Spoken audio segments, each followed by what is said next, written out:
नमस्कार। समानांतर intimate theatre Allahabad आप सभी सुधी दर्शकों का बादल सृजन उत्सव के इस 16वें आयोजन में हार्दिक स्वागत और अभिनंदन करता है।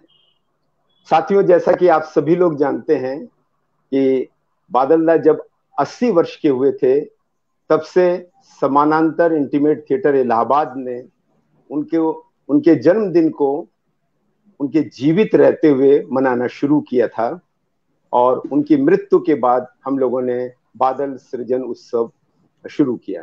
तो बादल सृजन उत्सव का ये 10वां साल है। 2011 से बादल सृजन उत्सव शुरू हुआ था। उसके पहले हम लोग उनका जन्मदिन मनाते थे।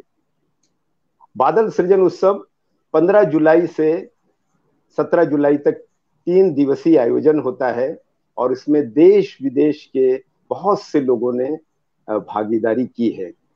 अभी पिछले दिनों हम लोग 15 तारीख को हम लोगों ने प्रोफेसर कीर्ति जैन जी को सुना।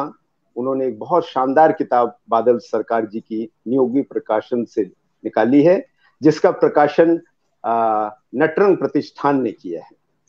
और उसके साथ साथ उस दिन हमारे साथ जुड़े थे राकेश कुमार जी, जो इप्टा के राष्ट्रीय महासचिव हैं, राजेश कुमार जो नाटककार हैं, अनीता गोपेश जी जुड़ी थी, और हमारे साथ उषा आठले जी बॉम्बे से जुड़ी थी, जो इप्टा की राष्ट्रीय कार्यकारिणी सदस्यों में से हैं। कल हमने प्रोफेसर राम गोपाल बजाज जी को सुना। राम गोपाल बजाज जी के विचारों को हम लोगों ने बादल दा के किस तरीके से उन्होंने बादल दा के एवं इंद्रजीत को अनुवाद किया, शेष नहीं अंत नहीं, और 30वीं शताब्दी को उन्होंने अनुवाद किया। उस पूरी प्रक्रिया को उन्होंने बहुत अच्छी तरीके से हम लोगों को समझाया। कल हमारे साथ जुड़े थे राकेश जी, पुनः एक बार जुड़े थे हमारे उपाध्यक्ष और कवि तथा इलाहाबाद विश्वविद्यालय के एसोसिएट प्रोफेसर डॉक्टर बसंत त्रिपाठी जी हमसे जुड़े थे। साथ ही साथ शताब्दी के देवाशीष चक्रवर्ती हमसे जुड़े थे और हमारी अध्यक्ष प्रोफेसर अनीता गोपेश जी हमारे साथ थी। आज हमारी इस वार्ता में जुड़ रहे हैं शताब्दी टीम के बादल दा से लगातार काम करने वाले और आज भी शताब्दी के साथ काम करने वाले और चिंतक वरिष्ठ रंगकर्मी श्री अरिजीत रॉय जी। अरिजीत रॉय जी, आपका बहुत बहुत स्वागत है। साथ ही साथ कोलकाता से जुड़ रहे हैं सुदीप्ता भुइया जी, जो डायरेक्टर हैं कैंडिडेट थिएटर के। मैं भी आज ही मुखातिब हो रहा हूं उनसे, वो भी मुझसे आज ही मुखातिब हो रहे हैं, तो मैं उनका भी स्वागत करता हूं। साथ ही साथ हम अबिक भट्टाचार्य जी जुड़ रहे हैं, जो एक कला समीक्षक हैं और भावना थिएटर एक मैगजीन के वो संपादक हैं, उसके वो निर्देशक हैं, और उनकी पत्रिकाओं को पढ़ करके हम लोग बंगाल के रंगकर्म को जानते हैं। साथ ही साथ हमारे साथ आज बहुत खुशी की बात है कि मेरे जन्म स्थान बांग्लादेश से, ढाका से हमारे साथ जुड़ रहे हैं जाहिद रिपॉन जी, जो फाउंडर, मेंबर और डायरेक्टर हैं स्वप्न दल ढाका के।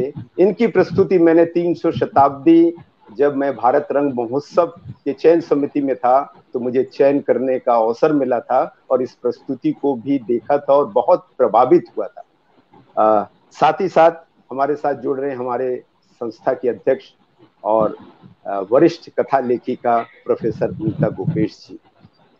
सभी का स्वागत है। आज ये वार्ता पहले 2 दिन तो हमने प्रोफेसर कीर्ति जैन जी को सुना और कल प्रोफेसर राम गोपाल बजाज जी को सुना, और आप लोगों ने भी सुना होगा। आप लोगों के मन में उनको सुनने के बाद अगर कोई बातें होंगी तो उसको भी आप रखेंगे। आज की परिचर्चा में आपको 10-10 मिनट का स्लॉट मिलेगा, 4 लोगों को 10-10 मिनट में आप बोलेंगे। उसके बाद हम सेकंड राउंड करेंगे। ये आवाज इको हो रहा है कुछ, देखो गोपाल गोविंद, थोड़ा आवाज इको हो रहा, अब सही हो गया, ठीक। तो उसके बाद सेकंड राउंड करेंगे, लेकिन मेरे मन में कुछ प्रश्न है, वो प्रश्न मैं आप लोगों के सामने रखता हूं, उसके बाद आप लोग उस चर्चा को शुरू करेंगे। जैसे पहला प्रश्न है कि बादल दा ने कहा था कि मैंने राजनीतिक थिएटर करने के लिए ही प्रोसिनियम रंगमंच को छोड़ा है। दूसरा है कि आज हमारे देश में, बादल दा का कहना था, आज हमारे देश में ग्रामीण रंगमंच और शहरी रंगमंच अपनी कमजोरियों और ताकतों के साथ जीवित हैं। किसी एक को स्वीकारना और दूसरे को नकारना मुझे अर्थहीन लगता है। तीसरी बात, मैंने इन दोनों रंगमंचों की कमजोरियां और ताकतों को समझने की कोशिश की है और उन कारणों को भी जानने की कोशिश की है जिसके चलते वे एक दूसरे से भिन्न हैं और विशिष्ट हैं, क्योंकि मुझे इसी जांच पड़तालों से एक तीसरे रंगमंच का निर्माण करने का अवसर मिला है।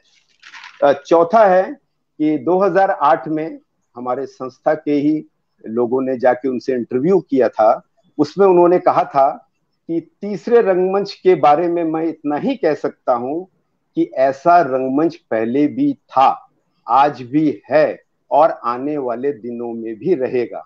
जो लोग कहते हैं कि बादल सरकार तीसरे रंगमंच के जनक हैं, तो मैं उनको कहना चाहता हूं कि मैं ऐसा कृतित्व अस्वीकारता हूं। मैंने पंजाब में गुरुशरण सिंह या आंध्र के गदर का नाटक नहीं देखा, पर मैं जानता हूं उनके काम करने का ढंग मेरे जैसा ही है। इसलिए तीसरा रंगमंच को मैं अपनी कृति मान लेना सर्वथा गलत है। रंगमंच समय की उपज है और किसी व्यक्ति विशेष की नहीं। ये इन पॉइंटों को आधार बना करके आप बातचीत को रखेंगे। तो मैं सबसे पहले शताब्दी और हम सब में वरिष्ठ, शताब्दी के वरिष्ठ रंगकर्मी श्री अरिजीत राय जी को आमंत्रित कर रहा हूं कि वे अपनी बातचीत को इन्हीं संदर्भों में रखें। आदरणीय अरिजीत राय जी। नमस्ते अनिल जी, और यहाँ जो लोग हैं सभी बादुल्लाह की अनुसरित है। लेकिन ये जो पहला क्वेश्चन था ना आपका कि पॉलिटिकल, हाँ, पॉलिटिकल थिएटर के लिए वो बादुल्लाह ने वो जो ट्रांसफॉर्मेशन है, क्योंकि उनकी टारगेट ग्रुप जो है, उन पहले जो नाटक उन्होंने किया वो एमेचरिस्ट ग्रुप था, और उसका जो दर्शक कुल है वो अलग थे। वो एलिट सेक्शंस है, वो मध्यवित्त जो ग्रुप्स है, मिडिल क्लासेस, दोस्त। लेकिन उनकी बात उन्होंने समझा, और समझने का बीच में जो व्यक्तित्व है उसमें तो दौल भी है, और है विशाखा रॉय, जिन्हें उन्हें पत्नी समझाया, सेकंड वाइफ थे उनकी। विशाखा दी के जो इंस्पिरेशन, क्योंकि विशाखा दी उन्हीं टाइम पर उन्होंने कमिटेड पॉलिटिकल जुड़े थे, पॉलिटिक्स में जुड़े थे। और दैट पॉलिटिक्स वाज, कीर्ति जोइंग ने बताया, कीर्ति जी, ये नक्सलाइट मूवमेंट का वो जो असर थे। और हम लोग जो उसी टाइम में 70s का जो हम लोग है, हम लोग चाहते थे कि दिन का बदल हो। ये जो तीसरी दुनिया है, ये तीसरी दुनिया का रंग सपना सभी हमारा पास थे, और हम समझते थे कि ये दुनिया बदलेंगे। वो जो कमिटमेंट है, वो कमिटमेंट ही बादुल्लाह को वो एमेचरिस्ट थिएटर एक्टर, डायरेक्टर, राइटर सबसे अलग किया। और ये तीसरी जो है, तीसरी एक सांबादिक और पीपल्स का वर्ड्स है, तीसरी रंगमंच है, लेकिन उन्होंने ट्रांसफॉर्म किया। उनकी टारगेट ग्रुप चेंज हो गया। उनकी टारगेट ग्रुप हुआ पीपल्स। और पीपल्स कहाँ पर रहते हैं? मैक्सिमम है गांव में, क्योंकि शहर में वो आते हैं, गांव से शहर में आते हैं। सो गांव में जो आदमी लोग है, उनके क्या कहना है, क्या उनके जीवन का असर क्या है, क्या प्रॉब्लम्स है, ये सब बादुल्लाह हमारे साथ, वो जो हम लोग जुड़े थे टीम में, उन्हें साथ ये काम किया। और ये काम के बाद वो भोमा हुआ, मिचिल हुआ, पहले पहले Mitchell is a totally A political drama है। उन्हीं टाइम में जो स्टूडेंट्स लोग हैं, राष्ट्र का निपीड़न उन्हीं पर चल रही थे। और बहरमपुर सेंट्रल जेल में वो 7 आदमी को एक साथ गोली मारकर खत्म कर दिया, राष्ट्रीय यंत्र जो है। उसी के बाद ये जो मन में जो आया, उनकी मन में आया और टीम का मन में आया, उसका प्रतिफलन है मिचिल। और मिचिल में तो एक बात ही है जिन बात को सब लोग जानते हैं, ये वर्ड्स है। देखिए, इन्हें बोला ना, ये आगे जाबार कथा छिलो पारिनी, सामने जाबार कथा छिलो पारिनी, আর খোকার এই যে পিছনে আসা, এই সবটা মিলিয়ে তিনি পিছনে থাকতে চেয়েছেন, খোকারা এগিয়ে যাক। কারণ उनके जीवन में उसी टाइम पर वो मिडिल एज का थे, और जो तरुण है, जो युवक है, उन पहले जाओ, वो लड़ाई करो, ये उनकी समझने में थे। और हम लोग जब टीम में काम कर रही थी, तो ये बात बराबर क्या मैंने कुछ बोलना चाहता हूं और तुम लोग भी बोलो, ये टीम पर ये है पहली बात कि वो पॉलिटिकल प्रोसेस। और दूसरा जो क्वेश्चन थे, उनकी थी, वो रामगोपाल बजाज जी ने बताया कि वो ये रंगमंच और प्लसेनियम रंगमंच, मालूम है कि सुदीप तो है, वो अभी का है, उसके बारे में वो लोग बताएंगे। लेकिन आपका जो फोर्थ क्वेश्चन है, ये जस्ट रिपीट कीजिए Anil ji, last fourth question.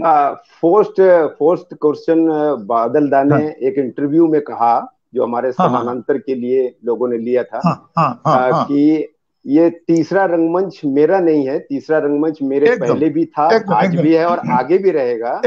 और गुरु शरण सिंह भी कर रहे हैं, गदर भी कर रहे हैं। तो ये मेरा पूरा नहीं है, ये थर्ड थिएटर। ये शब्द उनकी भाषा भी थे, वो आईपीटी को जब मूवमेंट थे, उन्होंने स्वीकार किया, ये सब को स्वीकार करके ये बादल दा ने बोला, वो इंटरव्यू में बोला कि ये हमारा नाम नहीं, ये नाम बन गया क्योंकि तृतीय दुनिया का वो चर्चा उसी टाइम पर हो रही थी। तृतीय दुनिया हमारा स्वप्न थे, ये बात है। हाँ, तो ये दूसरे दोनों को क्वेश्चन का मैंने समझा, क्या कुछ उत्तर हमने दिया कि उत्तर सुरित है, बादल सरकार की उत्तर सुरित है, और अभी भी चर्चा उसी से ही चल रही है। हाँ, और ये जो प्लसेनियम, क्योंकि काल बजाज जी ने बताया कि ये जो मंच है, ये जो आंगन और ये नुक्कड़ का जो मंच है, वो ये बारिश होगा कि प्रॉब्लम होगा, कहाँ जाएंगे, ये सब उनकी बात में थे। लेकिन ये तो है, ये हर जगह में अपना चर्चा में है। अब इलाहाबाद में एक चर्चा में है और इसी ढंग का ही चर्चा है। हाँ, तो कॉपी पेस्ट नहीं है, ये अपना एरिया, अपना पॉपुलेशन, अपना जो चर्चा, इन्हीं से ये बन रही है। मुझे इतना तक मेरा उत्तर दिया। अभी तो है, अभी इनके बाद मैं चर्चा करूंगा। बहुत बहुत आभार अरिजीत जी। अभी और भी प्रश्न आएंगे। बादल दा ने ये कहा था कि रंगमंच समय की उपज होता है और किसी व्यक्ति विशेष का नहीं होता है। एक समय विशेष पर एक अलग अलग तरह के रंगकर्म आते हैं। भावना थिएटर के अभिज्ञता बहुत भावना करते हैं, बहुत विचार करते हैं। मैं इन्हें देखता हूँ, जो मैगजीन इनकी है उसमें वो पूरे पश्चिम बंगाल के रंगकर्म में हो रहे आंदोलनों को अपने उस मैगजीन में लिखते हैं और इतने सजग हैं कि कहाँ क्या हो रहा है। तो मैं अभिज्ञता को आमंत्रित करता हूं कि वे अपनी बातचीत को इस संदर्भ में रखें। अभिज्ञता, मेरा आवाज सुनाई दे रहा है दादा? हाँ, ओके। पहले तो मैं धन्यवाद देना चाहता हूँ समानांतर परिवार को, क्योंकि ये समानांतर हम जितने तक जानते हैं कि अब ये 43 इयर्स मना रहा है और मेरा उम्र 46 ईयर्स है, तो आप जानते हैं तो तो मैं क्या कितना इतना इतना बड़ा आदमी नहीं हूँ, लेकिन वो नियर अबाउट 3 डिकेट्स 27 ईयर्स मैं इस सीरियस थिएटर चर्चा में अभी हूँ। अरिजीत दा के साथ बहुत दिन तक हमारा जाने पहचाना है। सुदीप तो मेरा फ्रेंड और ब्रदर है, और दादा जाहिद रिपन बांग्लादेश का, उन्होंने उनके साथ भी बहुत दिनों तक जुड़ा हुआ हमने। तो सब टीम को, समानांतर टीम को, अनीता दी को, अनिल दा को, सबको मेरा प्रणाम। और उसके साथ साथ आज का जो गेस्ट है, वो जो गेस्ट लेक्चरर है, और सभी को मेरा प्रणाम है। तो मैं थोड़ा अरिजीत दा कुछ बोला, ठीक है, उनका जो उन्होंने सीनियर एक्टर है, सीनियर एक्टिविस्ट है, बादल सरकार के साथ बहुत दिन तक काम किया, और उसके बाद भी उन्होंने एक चर्चा को जारी रखे इस समय तक भी, और यूनिक चर्चा है। तो मैं एक बात दोहराना चाहता हूँ अनिल दा, कि ये आपने जो प्रश्न रखा और जो डिस्कशन के लिए आपने बोला कि इसको सामने आना चाहिए, तो मेरा एक अलग मानना है बादल सरकार की जर्नी के लिए। यह है कि एक आदमी, एक बच्चा जब छोटा से बड़ा होते हैं, उसका जो एनवायरनमेंट होता है, उसका डेवलपमेंट के लिए, ओवरऑल डेवलपमेंट के लिए सोसाइटी, उनका जो फैमिली है, उनका जो फैमिली का कल्चर है, सोसाइटी का कल्चर है, और वो उस समय पूरा विश्व में जो हो रहा है उसके साथ कैसे जुड़ा रहता है, उसके ऊपर उनका नेक्स्ट जो फ्यूचर जो प्लान है और फ्यूचर जो एक्टिविटीज है, उसके ऊपर बहुत असर पड़ता है।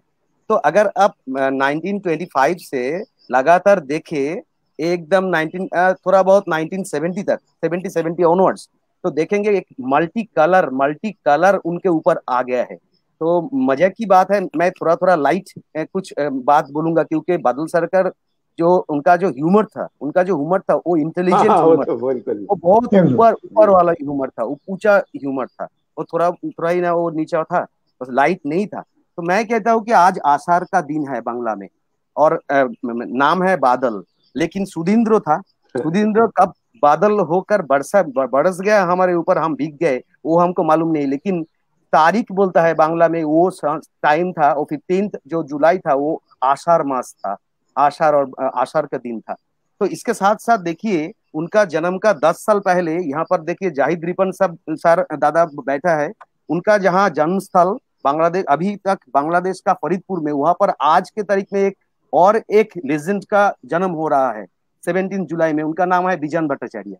तो बिजन भट्टाचार्य 10 साल पहले बादल सरकार से 10 साल का एल्डर है। उनका जन्म हुआ 1915 में, और बादल सरकार का 1925 में। देखिए कैसा एक झड़ आ रहा है, कैसा एक तूफान आ रहा है इंडियन थिएटर एक्टिविटीज में। तो उनको देखकर उसके साथ साथ मेरा एक छोटा नोट होगा, क्योंकि मेरा जो देखना है उसमें दिखता है कि एक टाउन प्लानर बन गए एक आदमी ने, एक युवा ने 1947 में टाउन प्लानर बन गया, सिविल इंजीनियरिंग करके नागपुर के आसपास उसका ये हुआ, पोस्टिंग हुआ। तो टाउन प्लानर जब आप बोलते हैं ना, तो बांग्ला में उसको सुंदर एक रूप देता है, उसको बोलता है नगोर स्थपति। तो नगोर स्थपति जिसको हम बोलते हैं, वो तो एक आर्किटेक्ट है, वो एक शिल्पी है, आर्टिस्ट है। और टाउन प्लानर जब बनना है, तब उसके पीछे जो एक जर्नी होता है, उसमें history, geography, nature, environment, anthropology, human history, revolution, सब कुछ आता है, इवोल्यूशन सब आता है। तो बादल सरकार टाउन प्लानर हो गया, उसके ऊपर चर्चा किया, वो बाहर जाके देश विदेश घूमने लगे। तो ये जो जर्नी है, ये जर्नी को एक साथ लेके उन्होंने जब बाहर जाके, जब उनका जो हिजी बिजी उन्होंने जब लिखना शुरू किया, उनका जो कलम और पेन जब हिजी बिजी लिखना शुरू किया, वो हम बाद में हम देखते हैं, पढ़ते हैं, तब देखा उनका भीतर एक ओवरऑल रियलाइजेशन हो रहा है। तो ओवरऑल रियलाइजेशन मीन्स पॉलिटिकली हम उनको जब व्याख्या करें, उनको जब डिस्क्राइब करें, तब बोलता है कि विश्वास, ये कोई पार्टीजन पॉलिटिकल इडियोलॉजी नहीं है, ये है विश्वास। तो इस विश्वास के ऊपर, इसके ऊपर आधारित बादल सरकार का पॉलिटिकल मोटिवेशन, इडियोलॉजी, ये कोई अलग अलग दल, अलग अलग ग्रुप, अलग अलग गोष्ठी पॉलिटिक्स का नहीं है। इसीलिए उनका नॉट ओनली उनका, क्योंकि ग्रोटोस्की जी और उसके साथ साथ जो जिसके साथ सेकनर जी विलियम बेक इसके साथ उन्होंने जुड़ा हुआ था, उनका जो एक्सपीरियंस देखा, और एक ही साथ Latin American third film movement का एक असर उनके ऊपर आया। तो इस पूरा विश्व का फर्स्ट वर्ल्ड वॉर के बाद उनका जन्म हुआ, उसके बाद सेकेंड वर्ल्ड वॉर, उसके बाद 1946 42 के से लेके प्रोग्रेसिव जो आर्टिस्ट फोरम का मूवमेंट, एंटी फैसिस्ट मूवमेंट के ऊपर भीतर में गया, बंगाल में एक तूफान आया, उसके बाद मनंतर आया, उसके बाद इंडिया डिवाइड हुआ, डिवाइडेशन के बाद उनका एक जर्नी था। इस समय एवं इंद्रजीत आ रहा है एंड फुल्ली चार्ज एक मनुष्य, एक आर्टिस्ट बनने के समय हम जब देखते हैं एवं इंद्रजीत का पहला 2, 3, 4 पेजेस, पहले जो सिनेरियो आ रहा है, वहां पर लेखक के साथ जब मसीमा के साथ और सुलेखा आदर्श जो कैरेक्टर के साथ अनिल, अमल, विमल, इसके साथ आते आते निर्मल को जब उन्होंने ठुकराता है, जब बोलता है नहीं तुम इंद्रजीत हो, वहां पर एक जगह लेखक ने बोल रहा है, वो बहुत ही इंटरेस्टिंग है कि मैंने तो एक कृषक नहीं हूं, मैं तो कृषि काज नहीं किया, लाइक दिस।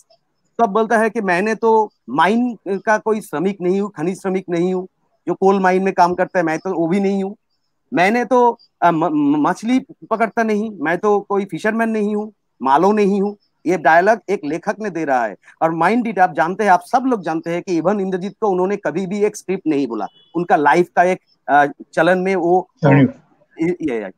लिख के बताया। और श्रमिक बंदोपाध्याय को डिनाई किया, यार ये तो कभी भी थिएटर नहीं बन सकते, ये तो मेरा एक डायरी है। लेकिन वहां पर जब लेखक बन के एक व्यक्ति उनका मन का भाव प्रकट कर रहा है, उस समय देखना चाहिए कि मैं एक कृषक नहीं हूँ, कृषि का नहीं जानता। तो देखिए नवन्न हो गया, उसके आगे नवन्न हो गया, बोल रहा है कि मैं माइन का कोई लेबर नहीं हूँ, खनिज श्रमिक नहीं हूँ। देखिए अंगार हो गया उसके आगे आगे। बोल रहा है कि मैं एक मछुआरा नहीं हूँ, मैं मछली नहीं पकड़ता हूँ, मैं मालो नहीं हूँ।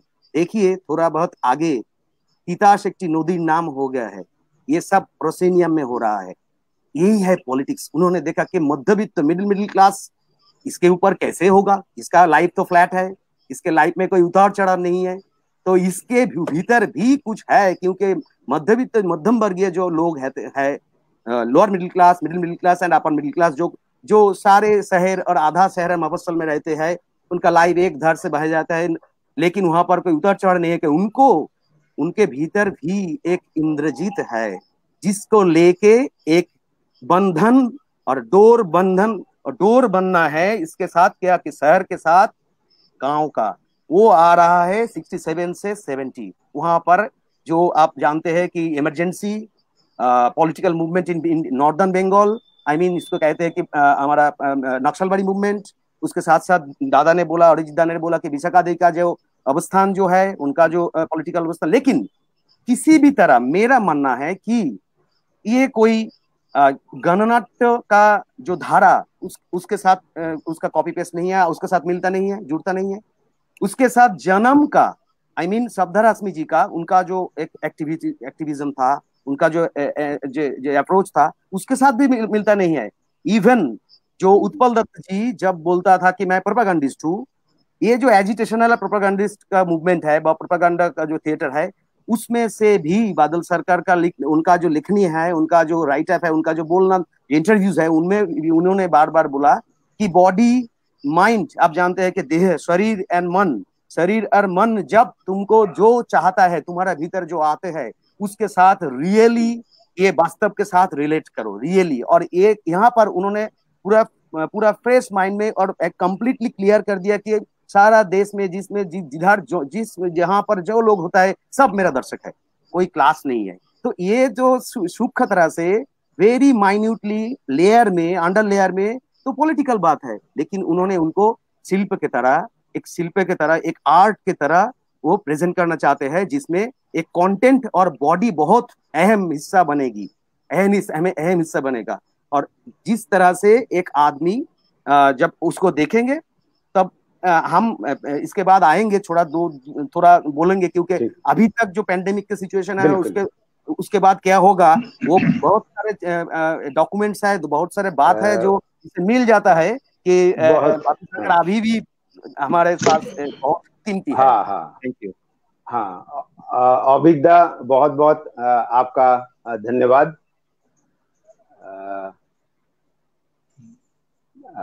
तो अभी अभिज्ञा ने कहा कि बादल दा एक टाउन प्लानर थे, तो आप सबको हम पिछले साल मुझे अमोल पालेकर जी से बात करने का मौका मिला था। तो अमोल पालेकर जी ने ये बात कही थी कि मैं उनको लाना चाहता था अपने इस फेसबुक लाइव में। तो उन्होंने कहा नहीं, तुम अंजुम कत्याल जी की पुस्तक जो है बादल सरकार की, उस पर मैंने प्रीफेस लिखा है, मुझे वही बात कहनी है। तो उस प्रीफेस को पढ़ के ये लगा कि बादल दा ने बॉम्बे में नई मुंबई जो बना है वो बादल दा के ने ही टाउन प्लानिंग की थी, और कोलकाता में जो सॉल्ट लेक बना है वो बादल दा का ही किया हुआ है, टाउन प्लानिंग से किया है। ये हमको उस किताब से मालूम चला था। अब मैं सुदीप्ता भुइयां जी से आग्रह करूंगा कि वो अपनी बातचीत को रखें। सुदीप्ता भुइयां।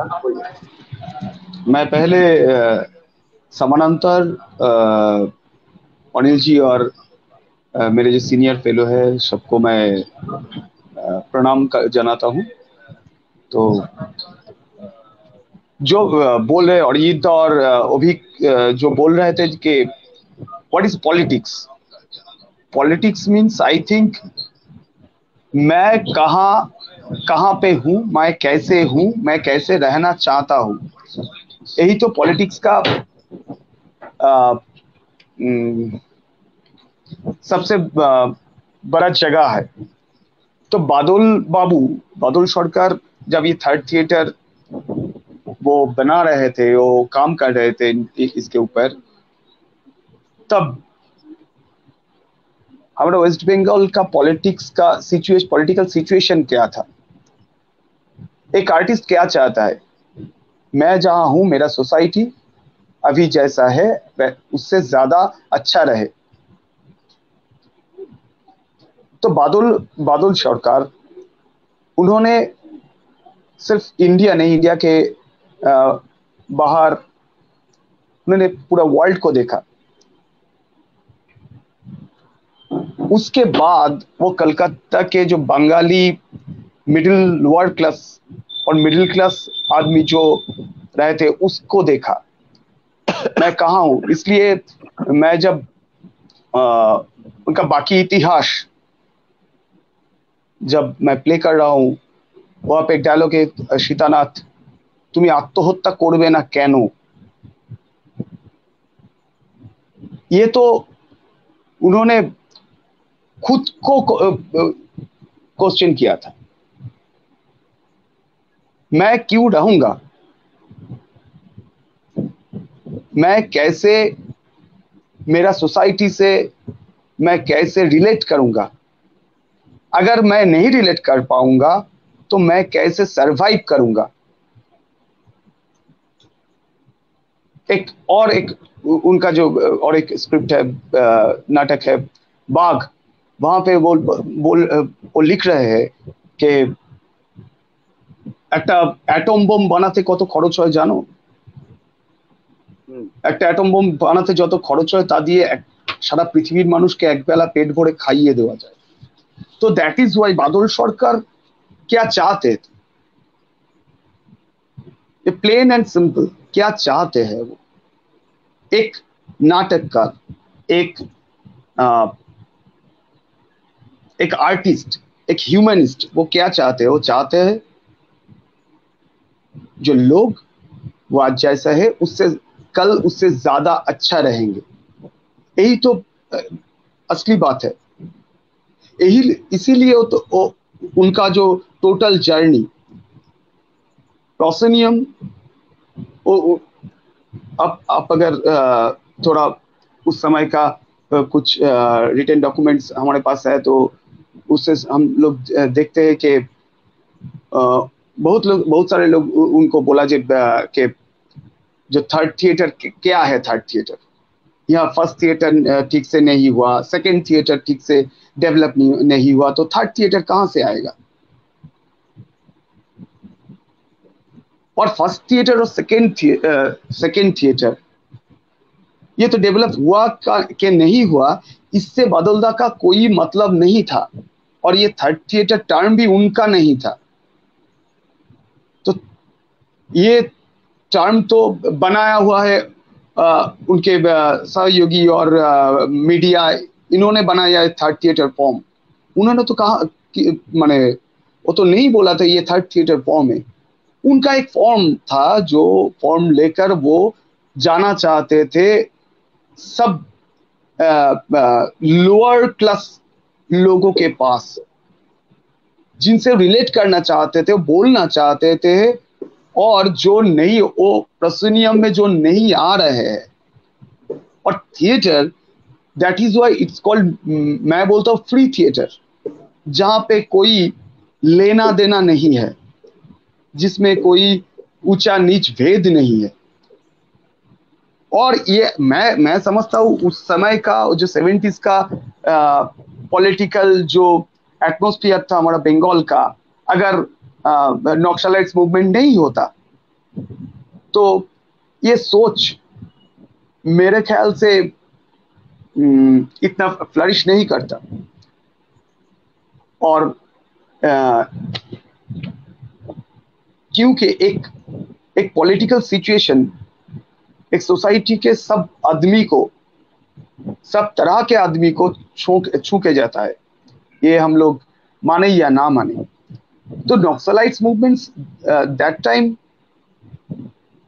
हर तरह का लोगों को छू के गया था, उनका भावनाएं छू के गया था। तो उस समय का स्वाभाविक रूप से उस समय का जो नाटककार था, जो डायरेक्टर था, सबने इंस्पायर्ड हुआ था। और बादल सरकार भी कोई अलग तो नहीं थे, तो सोसाइटी के एक पार्ट थे। दैट इज व्हाई बादल सरकार this third theatre has done.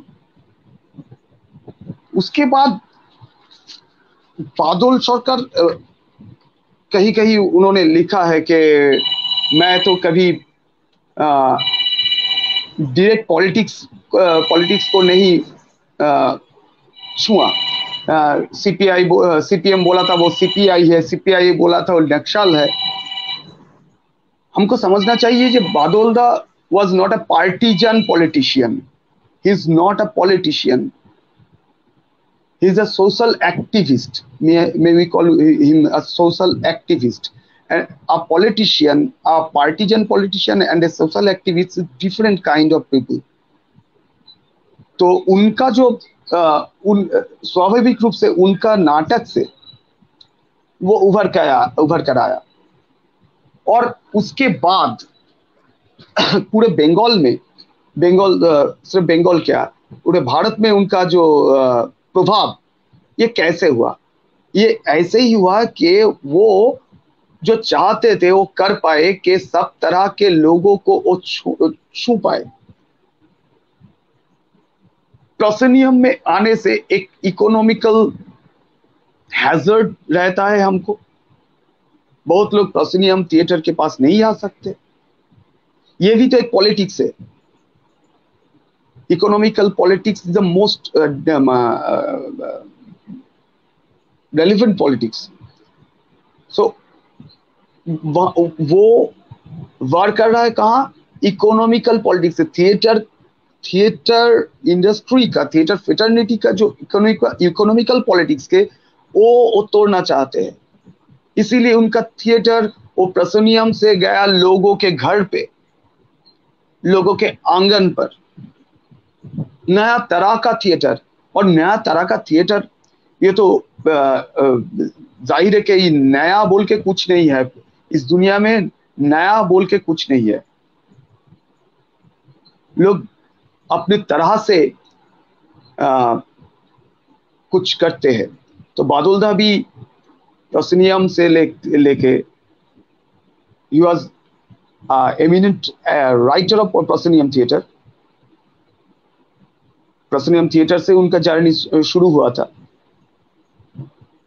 एवं वो प्रोसिनियम से शुरू होके वो प्रोसिनियम को तोड़ के जब आए, तो इससे बड़ा पॉलिटिक्स और क्या होता है? ये तो सबसे बड़ा पॉलिटिक्स है जी। अनिल, मैं सुदीप के साथ थोड़ा एक दो लाइन जोड़ना चाहते हैं, क्योंकि सुदीप ने जो पॉइंट उठाया कि वो जो बोला कि थर्ड थिएटर जो टर्म था इन द ईयर 1960 से लेके 70 तक, इस 10 साल में यूरोप और अमेरिका में, खासकर पाश्चात्य में एक आंदोलन आया, जहां पर रॉबर्ट बुस्टाइन ने ये काम किया, और वहां पर जो उन्होंने दोनों टर्म यूज किया, एक था एक्सेसिव हेवीनेस थिएटर और एक्सेसिव लाइटनेस थिएटर। ये जो कुछ थिएटर होता है जो मस्तिष्क में बहुत असर होता है, बहुत भारी थिएटर होता है, वो एक तरह का थिएटर था उस टाइम में लिख रहा है। और उसके साथ साथ एक्सेसिव लाइटनेस, जहाँ पर नाचा गाना ऐसा होता था, उसको मिला के उन्होंने थर्ड थिएटर ये नाम दिया था। वो है उस समय उन्होंने ये टर्म यूज किया। आप लोग थोड़ा म्यूट कर लीजिएगा अपने आप को, जिसको बोलना को अनम्यूट कर लेगा, क्योंकि इको कर रहा है ना, अनम्यूट कर लीजिएगा। बादलदा ने जब जुलूस लिखा मिचिल, जब उनका मिचिल का पूरे भारतवर्ष का जुलूस हो गया, ये कोई नहीं जान पाया। आप लोग सब लोग जानते हैं कि जुलूस नाटक लिखने के बाद पूरे भारतवर्ष में जो लेखकों ने नाटक लिखे, सब ने 1 2 3 4 5 6 आबा सादा का, है ना। और ये काम बादल दा से भी पहले रविन्द्रनाथ टैगोर के भी एक नाटक में मिलता है। लेकिन बादल दा के जुलूस का इतना प्रभाव था कि बहुत से नाटक जुलूस के प्रभाव के से लिखे गए। उस समय बादल दा के हर नाटक में हम लोग देखते हैं कि द्वितीय विश्व युद्ध आ रहा है, चाहे वो 3वीं शताब्दी हो, चाहे वो बाकी इतिहास हो, सब में हम ज्यादातर द्वितीय विश्व युद्ध का प्रभाव देखते हैं। और एक तीसरा हमेशा कहा जाता है थर्ड वर्ल्ड वॉर होगा, पानी के लिए होगा, थर्ड वर्ल्ड वॉर होगा। तो ये तीसरी दुनिया, एक मैगजीन भी आती है, और तीसरी दुनिया की हम लोग बात कर रहे थे, तो शायद ये तीसरी दुनिया इस तरह आया। मैं बड़े उससे कि हमारे बांग्लादेश से जुड़ रहे हैं, है ना, जाहिद भाई, मैं उनसे चाहूंगा कि वे इस बात को आगे बढ़ाएं। Zahid रिवॉन।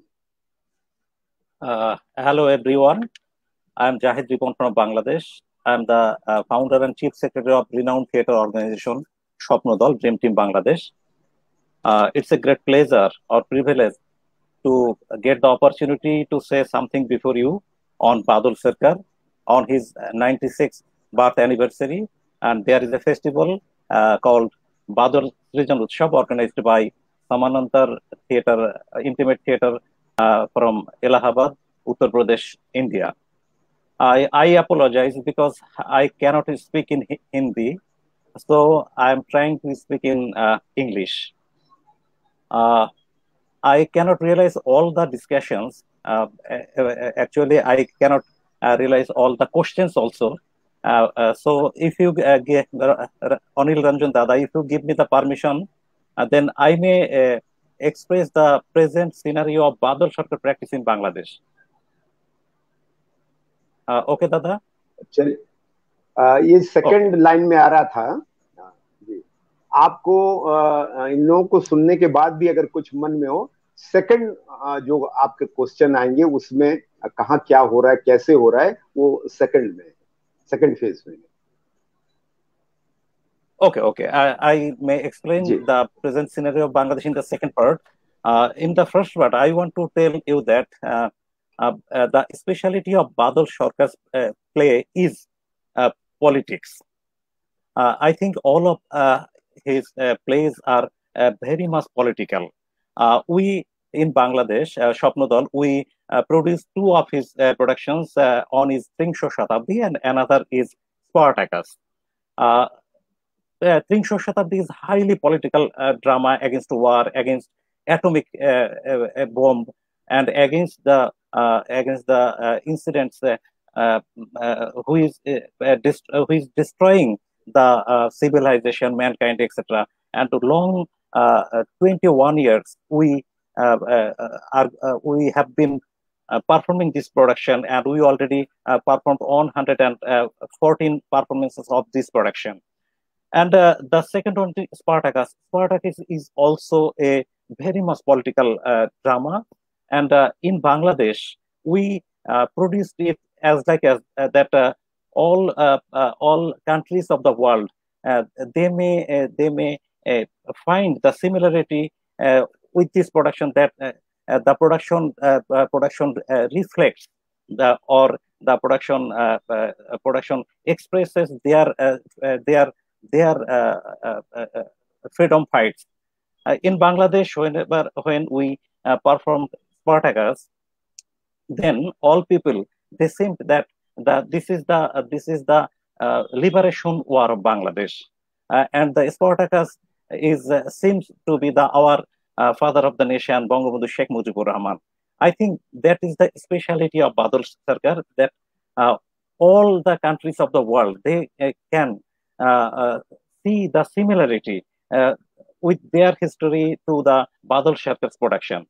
In Bangladesh, some of his productions are also performed, like Baki Itihas, Hattomalar Upore, like Shararattir.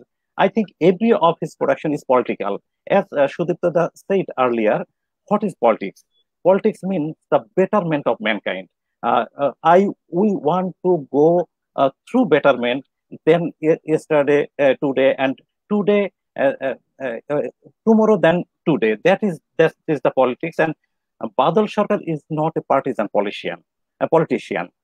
He is a politician of mankind. That is the speciality of Badal Sarkar.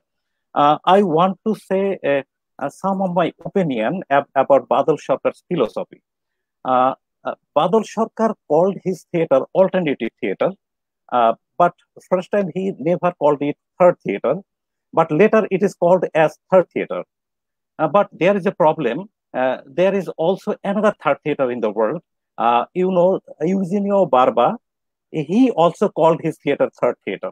So whenever we called third theater, Badal Sarkar's third theater, we must to say that Badal Sarkar's third theater.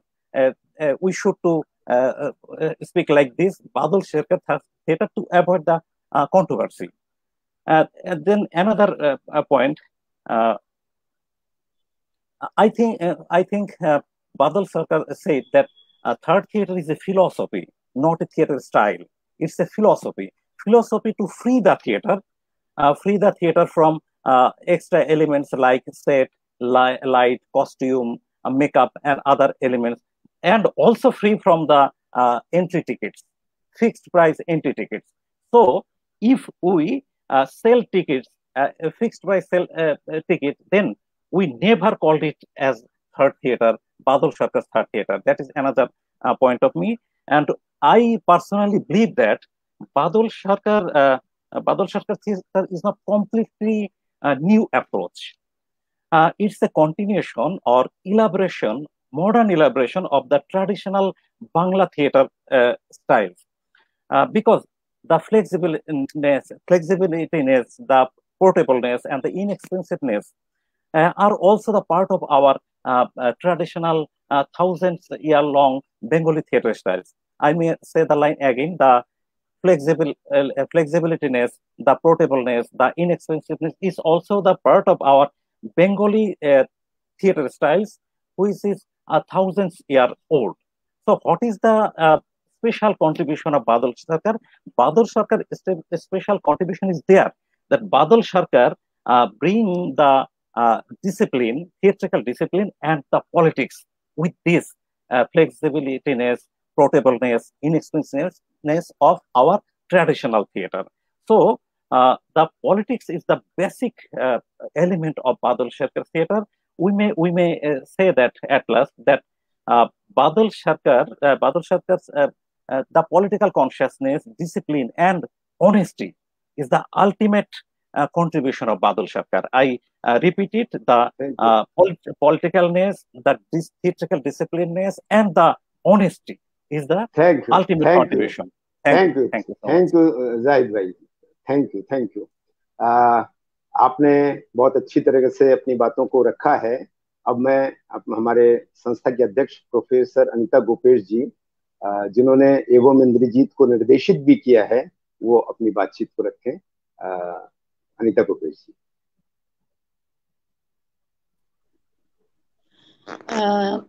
सभी श्रोताओं को हमारा आदर प्रणाम। और जिस तरह से आप लोगों ने बादल सरकार को अभी व्याख्यायित किया, जिस तरह से डिस्क्राइब किया है, वो समझने में उनको बहुत मदद मिलती है उनको। और मैंने उनके एवं इंद्रजीत नाटक में काम किया, उसको डायरेक्ट किया और जुलूस भी उसमें भी रहे हैं। तो मुझे ऐसा लगता है जो बहुत सारी जो बात हो रही है, पॉलिटिकल होने का मतलब क्या होता है और एपॉलिटिकल होने का मतलब क्या होता है। पॉलिटिकल होने का मतलब ये नहीं है कि आप पार्लियामेंट में होंगे, जब आप पॉलिटिक्स में होंगे तभी आप पॉलिटिकल होंगे। पॉलिटिकल होने का मतलब, जो हमारे एक वक्ता ने कहा भी, शायद सुदीप्त ने कहा है कि आप अपनी जगह की तलाश कर रहे हैं। एक लोकतंत्र में आप कहाँ हैं, where are you placed, what is your place, what is your right, what is your status, and you have to fight for your right.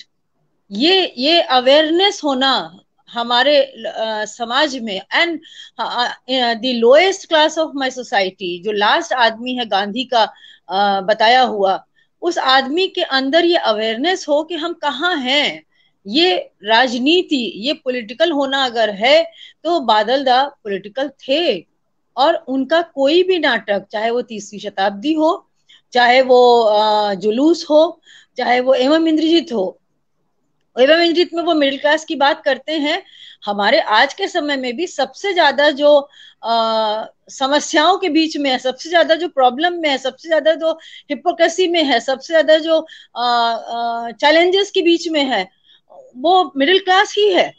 और वहीं बेरोजगारी और लोअर क्लास की अपनी आइडेंटिटी की प्रॉब्लम, जाति की प्रॉब्लम, वर्ग की, उन्होंने जाति को लेकर अलग से बात नहीं की, पर क्लास की जब वो बात करते हैं, when he talks about class demarcation, he is talking about the वर्गीकरण, हमारे सोसाइटी का जो वर्ग भेद है उसी की तो वो बात कर रहे हैं। और हर आदमी, हर रचनाकार अपने समय के जो प्रभाव होते हैं उनको लेकर चलता है, और उन प्रभावों से वो ग्लोबलाइजेशन, ग्लोबल लेवल पे ले जाता है चीजों को। वही एक राइटर की महानता है, ग्रेटनेस है। तो अगर आप उनकी 30वीं शताब्दी उठाकर देखें तो वो भय, वो आतंक अभी हमारे यहाँ जो चल रहा है, हमारे सर पे आज भी तो है ना, टंगा हुआ है ना। तो हम उसको एपॉलिटिकल कैसे कह सकते हैं? वो तो हर युग के लिए युद्ध का भय। आज भी हमारे सर पे अफगानिस्तान की बातें हम रोज सुन रहे हैं, हमारे सर पे है टंगा हुआ। तो वो पॉलिटिकल कैसे नहीं हो सकता है? उन्होंने अपने समय के बहुत सारे सवालों को समेटा, और एक रचनाकार जब इतने सारी चीजों से एक साथ जूझ रहा होता है, एक चिंतनशील मस्तिष्क जो है, जो थिंकिंग थॉट प्रोसेस में जो दिमाग है, उसके थॉट प्रोसेस में जाने कितनी चीजें आती हैं। And he was a very creative person, and उनका सरोकार, उनका कंसर्न सोसाइटी का बहुत गहरा था। हम आज उनके नाटकों को लेके चाहे जितनी भी बहस करें, हम डिबेट भी कर सकते हैं, हम डिसएग्री भी कर सकते हैं, हम कह भी सकते हैं वो ऐसे थे वैसे थे, लेकिन जन साधारण मासेस के बेटरमेंट के लिए उनका कमिटमेंट और सोसाइटी के बेटरमेंट के लिए उनका विजन, उसको कभी भी रूल आउट, रिजेक्ट नहीं किया जा सकता, कभी भी नहीं किया जा सकेगा। और उनको जाने बिना रंग कर्म में ही नहीं, फिलॉसफी में भी, सोसाइटी के बेटरमेंट की फिलॉसफी में भी वो एक ऐसा माइलस्टोन है जिनको छुए बिना आप मैराथन में वापसी की यात्रा भी नहीं कर सकते। आपको उस माइलस्टोन को टच करना ही पड़ेगा, उसके बिना आप अपने आप को भी नहीं समझ पाएंगे, उस समय को भी नहीं समझ पाएंगे। और आज जो समय हमारा चल रहा है उसमें तो मुझे लगता है कि बादल सरकार जैसे विजन की और भी ज्यादा जरूरत है। इससे ज्यादा मुझे कुछ नहीं कहना है, आप लोग मुझसे ज्यादा जानते हैं। बहुत बहुत बहुत बहुत आभार। बहुत एनलाइटन किया आप उनको। बादल दा ने कहा कि रंगमंच समय की उपज है ना, ये किसी व्यक्ति विशेष का नहीं है। अब हम सेकंड राउंड में आ रहे हैं कि हम लोग थर्ड थिएटर से कैसे जुड़े या बादल दा से कैसे जुड़े और हमें क्या मिला। जब हमने जुलूस किया था आजमगढ़ में, तब तक मैं तीसरा रंगमंच और कुछ नहीं जानता था, जैसा जैसा लिखा था वैसा वैसा किया। और जब बादल दा 1980 में आजमगढ़ जैसे छोटे शहर में हम लोगों को प्रशिक्षित करने आए, तब हम जाने कि समय क्या होता है, ट्रस्ट क्या होता है, लोगों में आपस में डिसिप्लिन क्या होता है, ये सारी कुछ हम लोगों ने सीखा। और मैं दावे के साथ कहता हूं कि आज हम समानांतर 44वें साल में प्रवेश करने जा रहे हैं। जैसे अभिज्ञा ने अभी कहा था कि मेरी उम्र भी अभी 43 नहीं हुई है और आपकी संस्था उससे पुरानी है। तो इन 44 सालों में अगर हम लोग कुछ कर पाए तो बादल दा ही वो व्यक्ति हैं। अगर बादल दा हमारे जीवन में 1980 में नहीं आते हम लोगों को प्रशिक्षित करने, उसके बाद भी वो कई बार आए, इलाहाबाद में आए, प्रोडक्शंस को लेके आए, तो हम लोग शायद टूट गए होते। जैसे बहुत संस्थाएं बनती हैं, टूट जाती हैं, हमारी तो अनवरत यात्रा चल रही है और यात्रा आगे बढ़ती रहेगी। हमने बादल दा का जुलूस किया, भूमा किया, स्पार्टकस किया, और बादल दा से जब भी कलकत्ते में जाते थे, मिलते थे, उनके साथ कार्जन पार्क जाते थे, बसों में बैठ करके, ट्राम में चल के, रास्ते में वो जब जाते थे तो पुरानी किताबों को खरीदते हुए मैंने उनको देखा है। और तुरंत जा करके वो सिंधु भवन में टिकट बेचने के लिए बैठ जाते थे, छोटा सा चाय का कप में पीते थे और तुरंत इंट्रोड्यूस करते थे नाटकों को। मैंने बहुत से नाटक देखे हैं। अंत तक बादल दा से हम लोग जुड़े रहे, पहले तो टेलीफोन के माध्यम से, बाद में व्यक्तिगत। जब भी हम कलकत्ता जाते हैं, मेरी ससुराल कलकत्ते में है, भद्रेश्वर में, लेकिन मैं ससुराल बाद में जाता हूँ, पहले बादल दा के पास जाता हूँ, सपत्नी हम लोग जाते हैं। मेरी पत्नी बंग भाषी है, उन्होंने भी बादल दा का वर्कशॉप किया। जब हम लोग भूमा का रिहर्सल करते थे तो नई नई आई थी, तो कहते 1 घंटे का नाटक है, 3 घंटे क्यों लगते हैं। जब बादल दा की वर्कशॉप हुआ और वर्कशॉप के बाद मैंने कहा घर चलो, वर्कशॉप खत्म हो गई, बोले नहीं अभी तो चाय पियेंगे, अभी बादल दा से बात करेंगे, अभी विशाखा जी से बात करेंगे। तो किस तरीके से मैंने अपने घर में भी लोगों को डाला। तो मैं अरिजीत दा को, क्योंकि मैं बोलूंगा तो बहुत लंबा है, हमारे के अंदर तो पूरा बादल दा है समाये हुए। अरिजीत दा, आप किस तरह प्रभावित हुए बादल दा से, कैसे आपने शताब्दी को ज्वाइन किया और कितना आप में बादल दा है और कैसे आप लोग इम्प्रोवाइज करके चीजों को बनाते थे। देखिए माने आज अभिक है, अभिक माने without any fear Abhik is telling everything. उनका जो इंटरप्रिटेशन, अभिक का जो इंटरप्रिटेशन है, I am just listening after Shamik da, Badal दा का जो इंटरप्रिटेशन अभिक ने किया, सैल्यूट। हाँ, उनके बाद हमारा जो है क्यों जुड़ा तो वही प्रश्न है, क्योंकि पीपल्स के लिए उसी टाइम पर हमारा जो तृतीय दुनिया के लिए जो जिनने बोलना चाहते हैं, जो पत्रकार की, जो नाट्यकार, जो डायरेक्टर उसी पॉइंट्स को लेकर चर्चा करते थे, उसी में मैंने चुन लिया बादल दा को। हाँ, हम Ajitesh Bandopadhyay, Utpal Dutt, I missed Utpal Dutt because political motivation with other language, Utpal Datta is not only famous, he is an idol, but मैंने आइडल के नहीं चुना।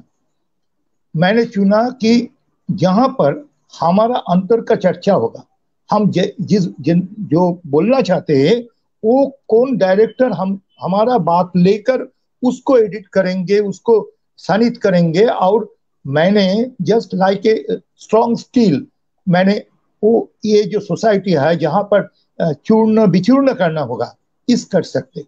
और ये था थिएटर के जो फॉर्मेट थे, क्योंकि वो बॉडी एंड माइंड, अभी ने बताया ना, अभी हमारा काज ये यहाँ से हमारा दूसरी काज शुरू हुआ। जब अब ये मनोजगत का चर्चा कर रही है, हमारा दूसरी काम है, इसी में ये जो थिएटर का वर्कशॉप जो है, जो इम्प्रोवाइजेशन है, इसी सब में डालकर बहुत कुछ पाते हैं। आप लोग 300 शताब्दी के बात बताते हैं, व्हाई नॉट खटमट cream. I was totally with the preparation of खटमट क्रीम। और आज जो अस्त्र है, फार्मास्यूटिकल्स, इसका जो प्रेशर है वर्तमान दुनिया का, ये अस्त्र का जो प्रेशर है, अस्त्र का जो आदान प्रदान करते हैं, वो जो चक्र है, जो विशेष सर्कल है, वो विक्टर मैनिपुलेसिस, वही तो है, वही तो कैरेक्टर है।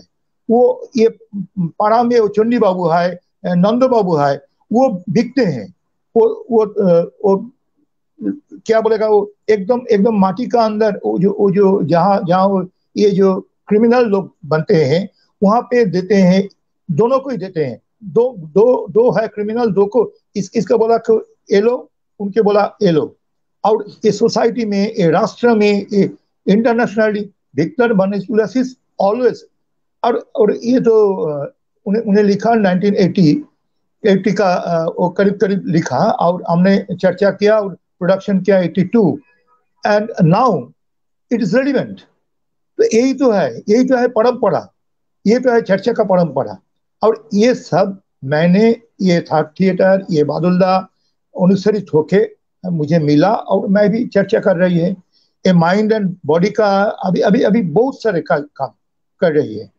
हमने एक रविंद्रनाथ टैगोर के लेकर स्कूल पे चर्चा किया 2012 में। जो ये जो गार्जियंस लोग है वह बताते हैं कि वो लोग माइंड देता नहीं, हो पढ़ने का मन आता नहीं। जब मैंने ये प्रोसेस से ये उनको स्टोरी उन्होंने पढ़ा, उनके बाद उसका मन में जो आया वो बॉडी के लेकर वो परफॉर्म किया, और बहुत बहुत सुंदर नाटक बनाया। ये है हमारा अभी जो चीज है, जो हम बताते हैं, हम करते हैं, ये हमारा तालुका है, ये हमरा मिल गया। हाँ, मैं अभी ऑबिक से सुनेंगे। जी जी जी जी। बादल इलाहाबाद भी बहुत बार आए, आजमगढ़ भी आए, और शमीक बंदोपाध्याय भी इलाहाबाद हमारे ग्रुप में कई बार आए। तो बादल दा को जब हम लोग ग्रुप में बुलाते थे, कोई एक सब्जेक्ट देते थे कि इस सब्जेक्ट पे आपको बोलना है, तो बादल दा कहते थे कोई भी सब्जेक्ट दो, मुझे जो बोलना है वही मैं बोलूंगा। इसी तरह शमीक दा ने role of an art critic पर जब उन्होंने बोला, तो उन्होंने पूरा व्याख्यायित किया क्यों उन्होंने प्रोसीनियम थिएटर को लिखना छोड़ दिया और क्यों थर्ड थिएटर या लिविंग थिएटर से जुड़े, वो उन्होंने बताया। तो अभिक दा उसी कड़ी को आगे बढ़ा रहे हैं। तो अभिक दा से मैं जानना चाहूंगा कि वो बादल दा से कैसे जुड़े, इस मूवमेंट से कैसे जुड़े, और इस मूवमेंट ने उनको क्या दिया। तो पहला जो अरिजीत दा जो बोला वो ज्यादा बोल दिया, लेकिन वो नहीं है, वो मैं खंडन करता हूँ पूरा कॉन्शियस माइंड में, वो नहीं है। मैं भी ये जो जा रहा है, ये जो मैं थिएटर में देख रहा हूँ, ये मेरा अभिज्ञता है, एक्सपीरियंस है। लेकिन जो दादा अनिल दा ने बोला, देखिए मेरे साथ बादल सरकार का कोई डायरेक्ट रिश्ता नहीं था, संजोग नहीं था। मैं देखता था और 2 बार उनको दूर से देखा लास्ट समय में 2009, 10, 11 उस समय में कलकत्ता में, लेकिन बात नहीं हुआ। लेकिन जे आज जो विषय है, जो हमको बहुत बहुत इंस्पिरेशन देता है, वो है मेरा जो गांव है, जहां पर मैं पैदा हुआ, जहां से मेरा पढ़ाई किया, वहां का जो एक मानचित्र आपके सामने मैं रखना चाहता हूँ। 1986 में जब फर्स्ट टाइम परिक्रमा शुरू हुआ, उसका जो रूट मैप था, उसका शुरुआत हुआ था मचलंदपुर से। वो अभी नॉर्थ 24 परगनास जिले में हमारे गांव के आसपास है। मेरा गांव का नाम है गवरडंगा। गवरडंगा के पास मेरा एक गांव है। वो जिस थाने का अंतर्गत है, स्वरूप नगर थाना, उसका उसका पूरा जो जगह है, जोगेश लाइब्रेरी दिया। मैं बोलता हूँ कि मचलंदपुर से शुरू हुआ था वो फर्स्ट परिक्रमा, और वो खत्म हुआ था, फर्स्ट फेज का खत्म हुआ था ठाकुर नगर में। तो इसके बीच में जो रूट था, उस रूट में जो जगह पर होता था, चारघाट से लेके कांच दास से लेके, वो पूरा मेरा गांव के आसपास है। और मैं जब सीरियसली थिएटर करना शुरू किया और मेरे भीतर में थिएटर के लेके एक बोध जन्म लिया, एक कॉन्शियसनेस आया और क्वेश्चन करने का जो मौका मिला, तब मैं साइकिल लेके उस रूट में घूमता था, देखता था कि बादल सरकार और शताब्दी के साथ साथ और जो ग्रुप है, लोकल ग्रुप और कलकत्ता का ग्रुप और आसपास का सबरबान का जो ग्रुप, उसके साथ एक साथ मिल के ननन जो ट्रैवल करता था, वो किस तरह का जो सोसाइटी के साथ वो ताल्लुक रखता था, ये मेरा जानना था। क्योंकि 1986 जब है, तब मैं स्कूल स्टूडेंट हूँ। उसके बाद 1988-89 से हमारा गांव में थिएटर मूवमेंट शुरू हुआ। तो मैं साइकिल लेके घूम घूम के ये जगह देखता था। और देखने के बाद जब परिक्रमा को मैं स्टडी किया तब देखा कि बादल सरकार ने जब लिख रहा है, दुलाल कर जब लिख रहा है, देवाशीष चक्रवर्ती लिख रहा है, अभी अरिजीत राय लिख रहा है, उनका दिनलिपि लिख रहा है, डायरी लिख रहा है, दीपक मित्र लिख रहा है ठाकुर नगर सांस्कृतिक परिषद का, ये सब जुड़ गया था, ये सब लिखता है। और जो खास बात है वो है जो बात वहां पर छप के आ रहा है, लिखा है, वो सभी इंटरेक्शन बिटवीन आर्टिस्ट और एक्टिविस्ट एंड स्पेक्टेटर और गांव का लोग, पूरा का पूरा। आपका कैसा लगा? अच्छा, ये जो हुआ ये आप समझ गया? नहीं, मैं तो गांव का हूँ, मैं सब समझ जाता हूँ, ये भी बोला। मिडिल क्लास नहीं समझता, बड़े लोग नहीं समझता, हम समझ जाते हैं सब।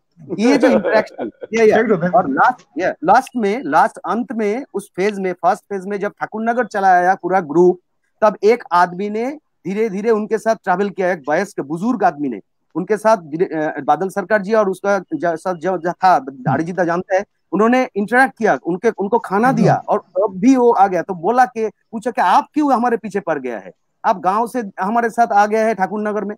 बोला मेरा भीतर एक नशा आ गया, नेशा হয়ে গেছে हैं, एक चाहिए यही जो ব্যাপারটা, ये जो बात ये हमको हॉन्ट किया।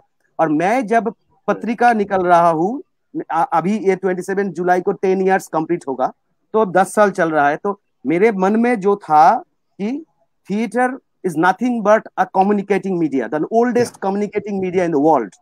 तो जब से सिविलाइजेशन का काम शुरू हुआ, उसके आगे भी जब कोट अनकोट अनसिविलाइज था बोलते हैं, तब भी कम्युनिकेशन एक महत्वपूर्ण भूमिका रखता था, क्योंकि तब लिपि नहीं था, भाषा नहीं था, इंगित था। तो इंगित से, बॉडी लैंग्वेज से वो कम्युनिकेट करता है। तो थिएटर आ गया, थिएटर कम्युनिकेट करता है। तो जो भी हो, पॉलिटिकल थिएटर, तो सब थिएटर ही तो पॉलिटिकल है, लेकिन बादल सरकार का जो कम्युनिकेटिंग मोड है वो बहुत बहुत अहम है, अहम हिस्सा रखता है। जो आज के जमाने में हमारा जो पत्रिका कभी कोई टेबल जब नहीं है, पत्रिका एक परफॉर्मेंस है, एक पब्लिकेशन हाउस, उसके साथ साथ एक थिएटर का मैगजीन का निकलना एक प्रोसेस है, जिस प्रोसेस से कम्युनिकेशन जुड़ा हुआ रहता है और फिजिकल कम्युनिकेशन जुड़ा हुआ रहता है।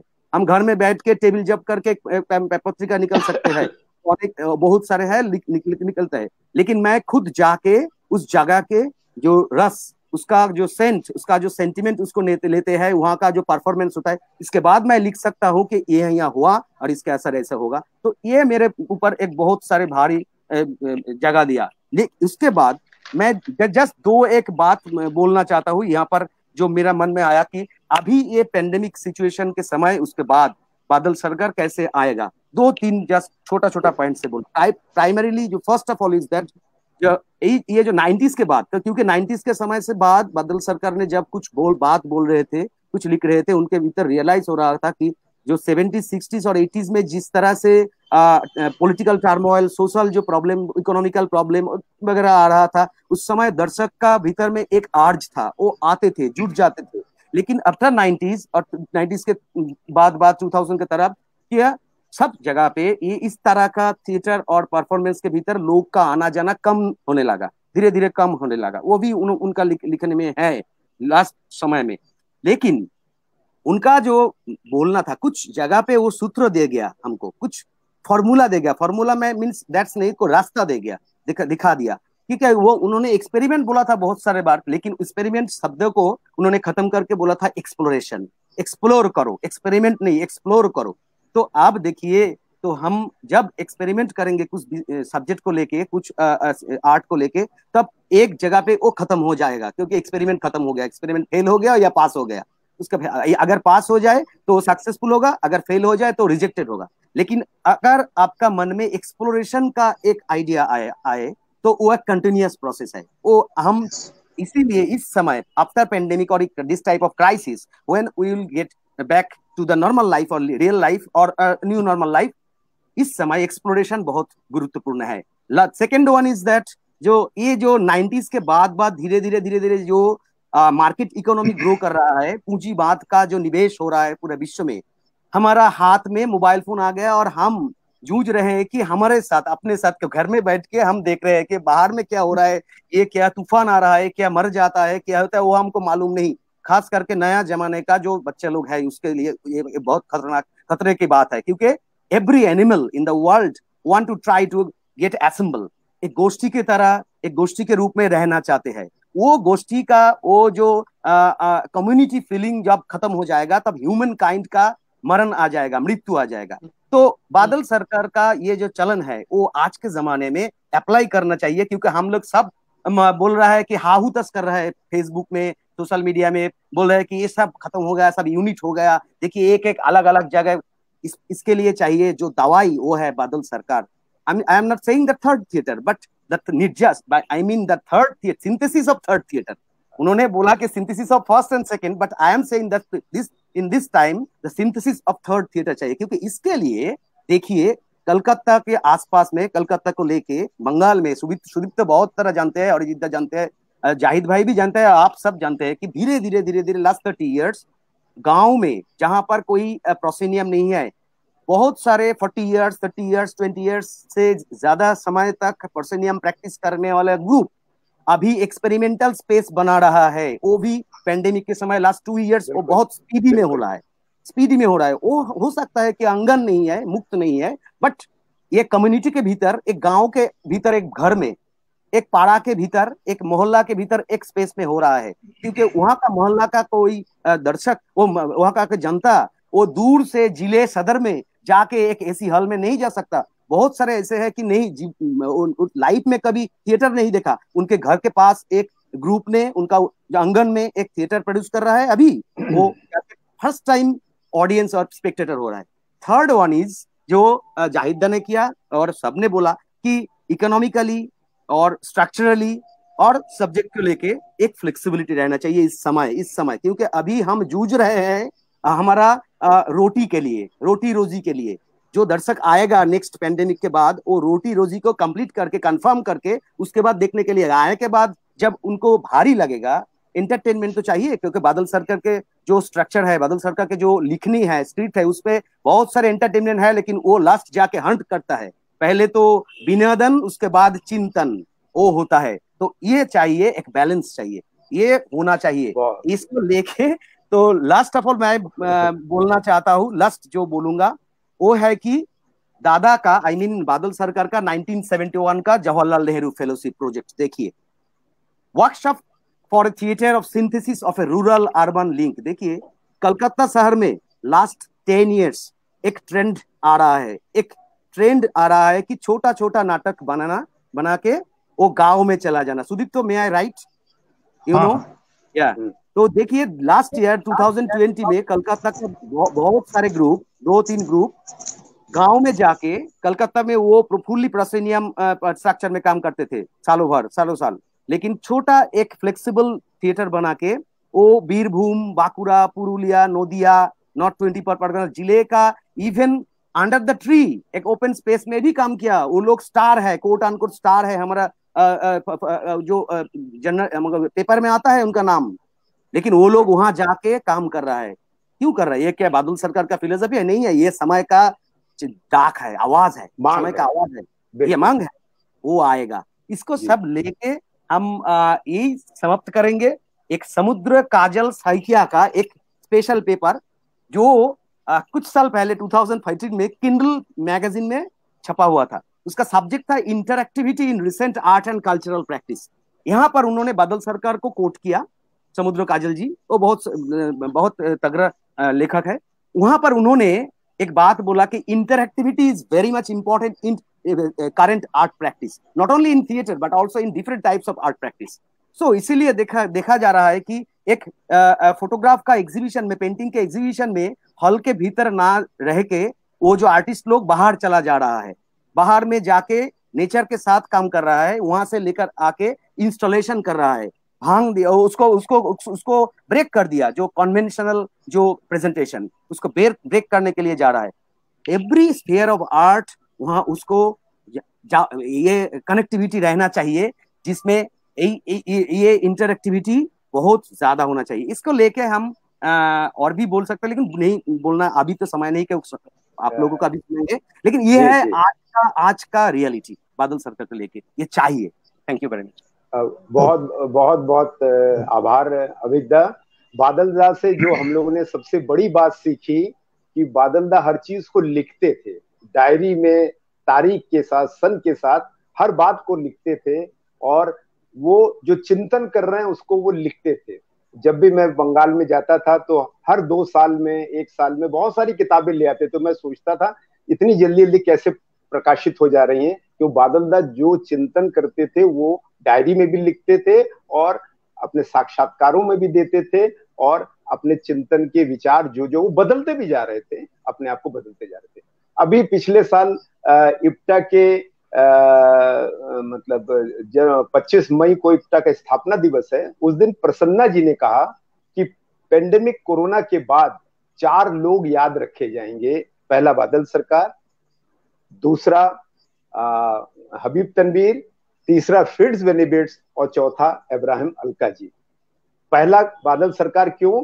क्योंकि अब सबको शहर में इतने महंगे महंगे हॉल में नाटक करने को सुविधा नहीं मिलेगी, बहुत महंगे हो जाएंगे।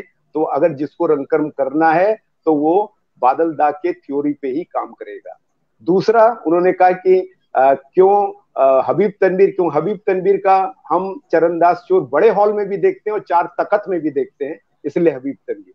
तीसरा फिट्ज बेनिफिट्स, क्यों फिट्ज बेनिफिट्स ब्रेक्स को इंडिया में लाए थे और सबसे ज्यादा ब्रेक्स खेले जाते हैं बादल दा के बाद, अगर कोई खेले जाते हैं तो ब्रेक खेले जाते हैं। और चौथा इब्राहिम अलका जी, इब्राहिम अलका जी फिट्ज बेनिफिट्स को लाए थे एनएसडी में, इसलिए 4 लोग याद रखे जाएंगे। तो अभी अभिज्ञता ने जो बात कही है उसी को प्रसन्ना जी ने भी इसी बात को रखा है। अब मैं सुदीप्ता भैया जी से बात करूंगा कि अपनी बातचीत को रखें, कैसे सुदीप्ता भैया। बादल सरकार से मेरा ताल्लुकात शुरू हुआ उनके नाटक के द्वारा। मैं कुछ नाटक उनका पढ़ा और पढ़ के मुझे लगा कि इतना स्मार्ट अप्रोच एक नाटककार का वो बहुत कम है बंगाली लिटरेचर में।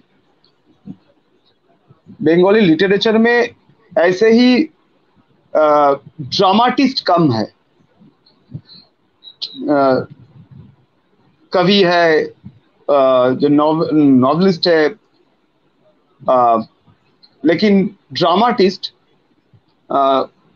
थोड़ा बहुत है। उसमें बादल सरकार का अप्रोच था आउटस्टैंडिंग। ये मुझे पहले उनका जो नाटक का, उनका स्क्रिप्ट का जो लिटरेरी जो अप्रोच, उससे मैं पहले प्रभावित हुआ। इसीलिए मैंने उनके बारे में मैंने पढ़ना शुरू किया। उसके बाद मुझे जो लगा, मैं जब थिएटर शुरू कर रहा हूँ आफ्टर 2000, उस टाइम से ही आप अगर देखेंगे तो इकोनॉमिकल स्ट्रक्चर पलट रहा था और कॉस्टिंग, थिएटर प्रोडक्शन का कॉस्टिंग इतना बढ़ गया कि छोटा छोटा जो लोग काम शुरू करना चाहते थे उन लोगों के पास कोई रास्ता नहीं था कि हॉल लेकर एक बड़ा प्रोडक्शन करे। बड़ा इन द सेंस वो हॉल लेकर, माने प्रोसिनियम हॉल लेकर प्रोडक्शन करे। तो हम क्या कर सकते थे? हमको तो खोजना ही, ढूंढना ही पड़ता था। तो हमने ढूंढ लिया और एक से बढ़कर एक स्ट्रीट थिएटर किया हमने। और स्ट्रीट थिएटर से, लेकिन हम स्ट्रीट थिएटर तो हमारा जो आर्टिस्टिक जो आर्ट है वो मिट नहीं रहा था, क्योंकि street theatre was not a complete theater, it was acid prop। तो हम लोग ढूंढ रहे थे, हम लोग दल के सब लोग ढूंढ रहे थे क्या हम लोग क्या चाहते थे, उनका अर्ज क्या है। तब हमारे पास बादल सरकार के सिवा और कोई नहीं था, बादल सरकार के सिवा और कोई नहीं था। इसीलिए उन्होंने ही बोला और उन्होंने दिखाया कि ये एक कंप्लीट थिएटर है, और जहां एक actor is not only a actor, he is a protagonist too. and he can make a theater for himself and for society. तो हम लोग उसके बारे में हमने उद्योग पर्व किया, लेकिन उद्योग पर्व से हमने फेल किया। उद्योग पर्व किया एवं फेल किया। क्यों फेल किया? क्योंकि बादल सरकार जो हम लोग बादल सरकार को नकल करना चाहते थे, बादल सरकार का फॉर्म नकल करना चाहते थे और हमने फेल किया, क्योंकि हम लोग बादल सरकार जैसा कोई नहीं है और हमारा टीम मेंबर बादल सरकार के हाथ का नहीं था। हम लोग अलग ही लोग थे। लेकिन उस टाइम हमने एक देखा कि कैसे वो जो अभिज्ञा ने पहले बोला और अरिजीत दा ने बोला, बॉडी एंड माइंड वो कैसे आ रहा है हमारा थिएटर में, हमको कैसे बोल रहा है कि कुछ एक्सप्लोर करने से। ये करते करते हम लोग तो after 5 to 7 years, after practice of 5 to 7 years, हम लोग हमारा जो थिएटर का एक रास्ता है वो हमने पाया ढूंढ के, जो हम बोल रहे हैं intimate theatre. Quote by quote हम लोग बोल रहे हैं इंटीमेट थिएटर, लेकिन मेरा जो कहना है, फर्स्ट ऑफ ऑल बादल सरकार का जो फिलोसफी था उससे हम लोग बहुत हटके आ गए। आई थिंक वो जो आप बोल रहे थे ना समय, वो समय तो पलट सब कुछ बदल गया। समय बदल गया तो बादल बाबू जैसे कर रहे थे हम लोग कर नहीं पा रहे हैं। हमारे थिएटर में हम लोग वो फ्लेक्सिबल है, हम लोग इजी टू मूव कर रहे हैं।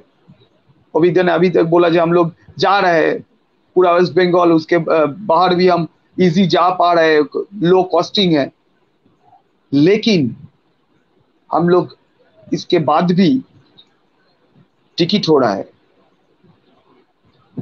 तो ये बदल गया। कुछ तो बदल जाता ही है समय के साथ, लेकिन जो बेसिक थिएटर जो हम लोग जा पा रहे हैं, हमारा थिएटर लेके हमारा जो टारगेट ऑडियंस है उनके पास जा पा रहा है, और ये एक कंप्लीट थिएटर का नया दौर शुरू हुआ है आफ्टर पैंडेमिक। अभिज्ञा जो बोल रहा था after pandemic, I think in West Bengal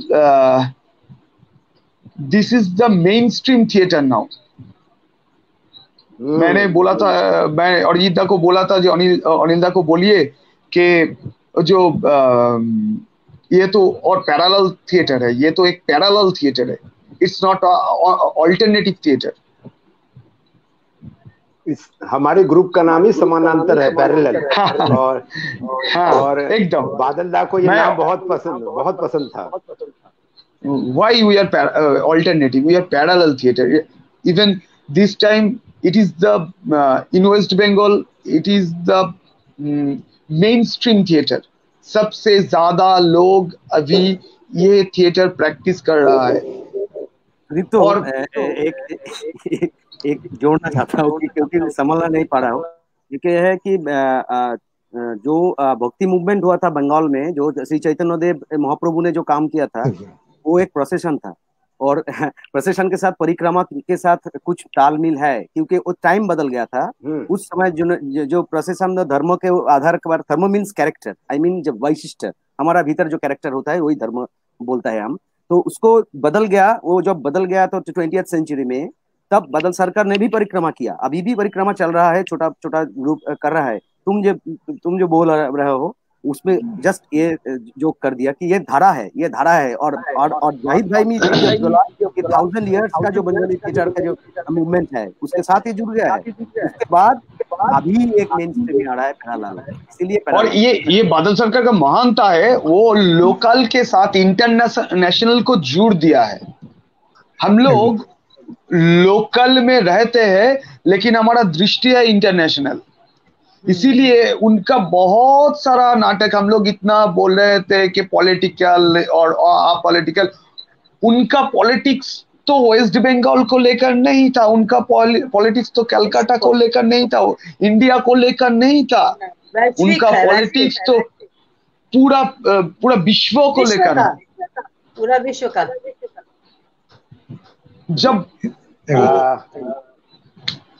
हाँ सुदीप, तो अभी बादल, हाँ बोलिए।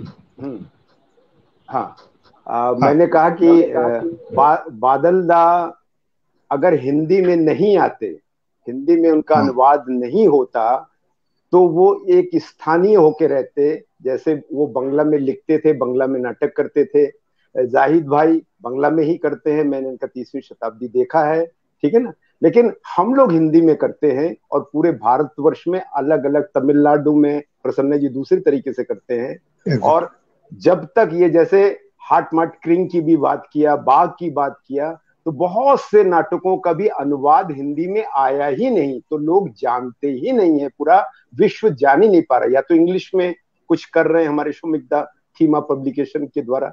तो सबसे बड़ी जरूरत है कि बादल दा ने जितने नाटक लिखे हैं वो हिंदी में पहले आए, क्योंकि हमारा भारतवर्ष जो है वो हिंदी में ज्यादा जानता है, ज्यादा समझता है। अगर ये बंगला में होगा तो या आप एक स्थानीय होके रह जाएंगे। तो हम लोगों ने ये टारगेट लिया है कि बादल दा के शताब्दी वर्ष तक, जन्म शताब्दी वर्ष तक उनकी सारी कृतियों का हिंदी में आ जाए, और कुछ पब्लिशर्स भी राजी हो गए हैं, ठीक है। मैं अब जाहिद भाई से चाहूंगा सुनना कि वो बादल दा से कैसे जुड़े, संक्षेप में बात को रखिएगा, और क्यों आपको लगता है कि आने वाला वक्त इसी रंगकर्म को एक्सप्लोर करने का होगा। जैसे सबकी बातचीत से लग रहा है कि छोटे छोटे दल हम लोग कैसे बिना सरकारी सहायता के आज 44 साल तक हैं, किसी तरह का कोई फोर्ड फाउंडेशन नहीं, किसी तरह का इंडिया फाउंडेशन नहीं, कोई किसी तरह का मिनिस्ट्री ऑफ कल्चर से कोई हम लोगों के पास नहीं है, लेकिन हम लोग निरंतर काम कर रहे हैं, पूरे भारतवर्ष में दस्तक दे रहे हैं। आप अपनी बात को रखिए जाहिद भाई। Thank you so much, Dada. Again, I apologize because I am speaking in English. कोई बात नहीं, कोई बात नहीं। Okay, thank you so much. लेकिन आपको एक बात बता दूं जाहिद भाई, जब बादल दा आए थे वर्कशॉप करने के लिए आजमगढ़ में, तो उन्होंने कहा मैं हिंदी में करूंगा, आप लोग मुझसे थर्ड थिएटर समझना, मैं आप उनसे हिंदी सीखूंगा। अनिल ये है बादल सरकार। Okay, thank you. आपको अब हिंदी सीखना है, अब हिंदी सीखना है। Okay, thank you. Badal Sirkar visited last time Bangladesh in 2001 or 2, and he conducted a workshop. The workshop was arranged by an NGO named Gonu Shahajyo Songstha for their employees or for their activists. I was one of the observer in this workshop by getting the permission. And Badal Sarkar performed 2 performances in Bangladesh in a park. The performances was Rokto Korobi and maybe another one is Bhul Rasta.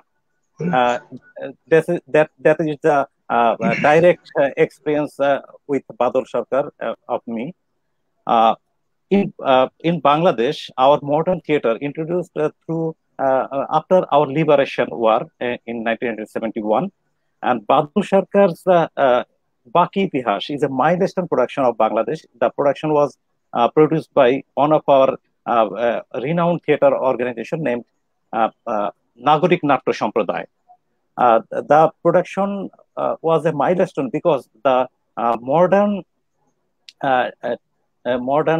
ticket system to get into the hall was introduced by this production, Baki Itihash, and before that, our theater practices were amateur, and from this production, there was a professional approach. So this is a milestone of the history of Bangladeshi theater. The Badal Sarkar and his life, his philosophy is also a very good subject matter of discussion in Bangladesh.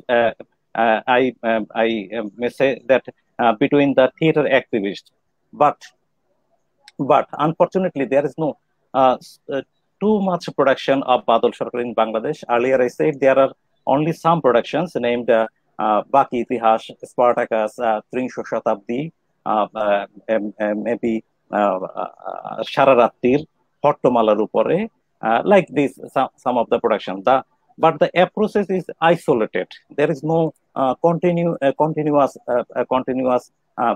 process or continuous performances. Only our team, Shopnodol, Dream Team, is continuing the process to Badal Sarkar from last 21 years. You know, we performed Trinsho Shatabdi and Spartacus, and we already performed 120 performances of these productions. In 2012, we arranged a 6-day-long theatre festival named Robindranath Badal Sarkar Selimaldin Theatre Festival, 6 days long. Before beside the performances, there was a important seminar on the relationship between Robindranath, Selimaldin, and Badal Sarkar. And that was a remarkable discussion, because we found that there was a similarity. You know, the prose of Rabindranath named Rangomancho. There he said about the future theatre of Bengali theatre that is alike as the Badal Sarkar. I request all of you, the audience, to go through the prose of Rabindranath Tagore named Rangomancho. Shopnodol has another contribution, as you said, Anil. Now our duty is to explore Badal Sarkar in international arena. Shopnodol already tried a lot in this regard. Our Trinsho Shatabdi, you know, that was performed in Bharat Rang Mahotsav in 2015, and also performances 2 shows in European Renowned Theatre Festival, a season of Bangla drama, and also performances 2 shows in Japanese leading theatre festival, Festival Tokyo. In these festivals, there was also Meet the Director, and in this part, I explained about the Badal Sarkar life philosophy towards the audiences. That was a great experience for me. And when we went to perform in London for Trinsho Shatabdi, the Queen Mary University of London, they invited me to take a master class there, to conduct a master class, and I explained the philosophy of Badal Sarkar towards the student of the drama department. And they, for their request, we performed on part of from our Trinsho Shatabdi, and the authority, the drama department authority, selected Trinsho Shatabdi as an assignment for the student, and they watched the production, and then they submitted the assignment. In 2016 and 2018, Japanese leading festival, Festival Tokyo, they invited me as the key speaker of their festival, and I 2 lectures there. In 2016, I lectured there. The title of the lecture was Traditional or Contemporary Theatre of Bangladesh, and 2018, I gave a lecture that the title of the lecture was Theatre of Bangladesh Today, Continuation of Tradition and Modernism. In two lectures, I explained about the philosophy of Badal Sarkar and the approach and the inner approach and feelings of us in to perform in Badal Sarkar. And 2018, whenever we performed 2 performances in Festival Tokyo, they translated in Japanese language, and they with multimedia they show the dialogues with our Bengali performances. And after the performance, they gave us a standing ovation, and 10 minutes with both of performances, 10 minutes they clapping, and they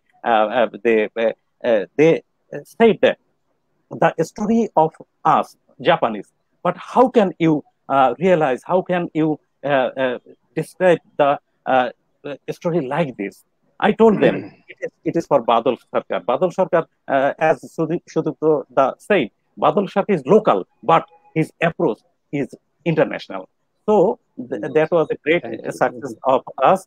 And I told you that, yes, I told you that we Shopnodal, we are proud to the part of Badal Sarkar's approach, and we have a great contribution, I may say, to take Badal Sarkar and to flourish Badal Sarkar in international arena. I want to finish my word to say you that the day before yesterday, the 96th birth anniversary of Badal Sarkar, we also arranged a Facebook Live, and we streamed 2 documentaries.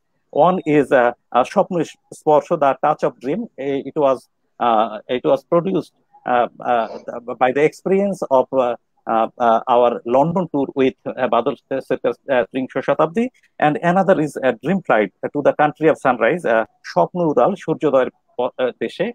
That is also made according to our experience to go to Japan with Badal Sarkar. So we are very much proud, and I said the last word. I am also very much proud to get the opportunity to say my experience towards us. Thank you so much. Thank you for presenting. Thank you. बहुत बहुत धन्यवाद। हम लोग बहुत कुछ जान पाए, है ना, कि किस तरीके से आप बादल दा के विचारों को टोक्यो तक पहुंचाया 30वीं शताब्दी में। और 30वीं शताब्दी तो हिरोशिमा की ही कहानी है, नागासाकी की ही कहानी है।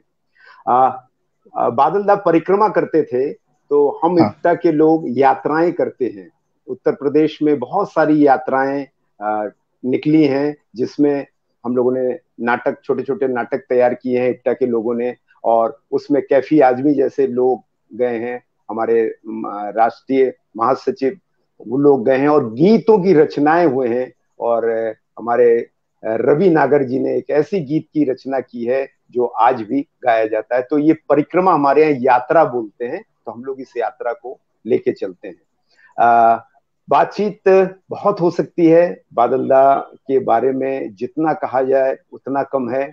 और कल जैसे कि रामगोपाल बजाज जी कह रहे थे कि भारत के 4 शीर्ष नाटककारों में बादल दा क्यों अलग हैं, क्योंकि मोहन राकेश एक अच्छी तरह नाटक लिख सकते थे, उन्होंने लिखा, उन्होंने कभी डायरेक्ट नहीं किया, उन्होंने अभिनय नहीं किया। विजय तेंदुलकर बहुत अच्छा लिख सकते थे, लिखा उन्होंने, लेकिन वो एक डायरेक्टर नहीं थे, वो एक प्रोड्यूसर भी नहीं थे, और उन्होंने कभी अभिनय नहीं किया और अपने चिंतन को कभी नहीं लिखा।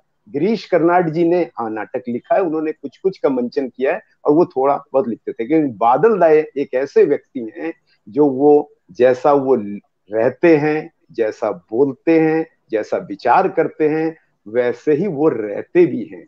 जबकि ऐसे आदमी को हमने नहीं देखा जिनको कि पद्मश्री, फेलोशिप और जितने भी तरह के सम्मान हैं वो मिल चुके हैं, लेकिन वो बस से ही चलते थे, ट्राम में ही चलते थे, उनके घर में जाइए तो टूटी कुर्सी ही है, और ऐसा ही हम लोगों ने देखा है। तो जो जैसा बोलता है वैसा ही रहता है, वैसे ही तभी तो हम लोग उनसे जुड़े हैं। मैं अंत में प्रोफेसर अनीता गुपेश जी कहूंगा, सबका अध्यक्ष हैं वो समानांतर की, वो सबका आभार व्यक्त करें, और ये हम लोग चर्चा को आगे करेंगे।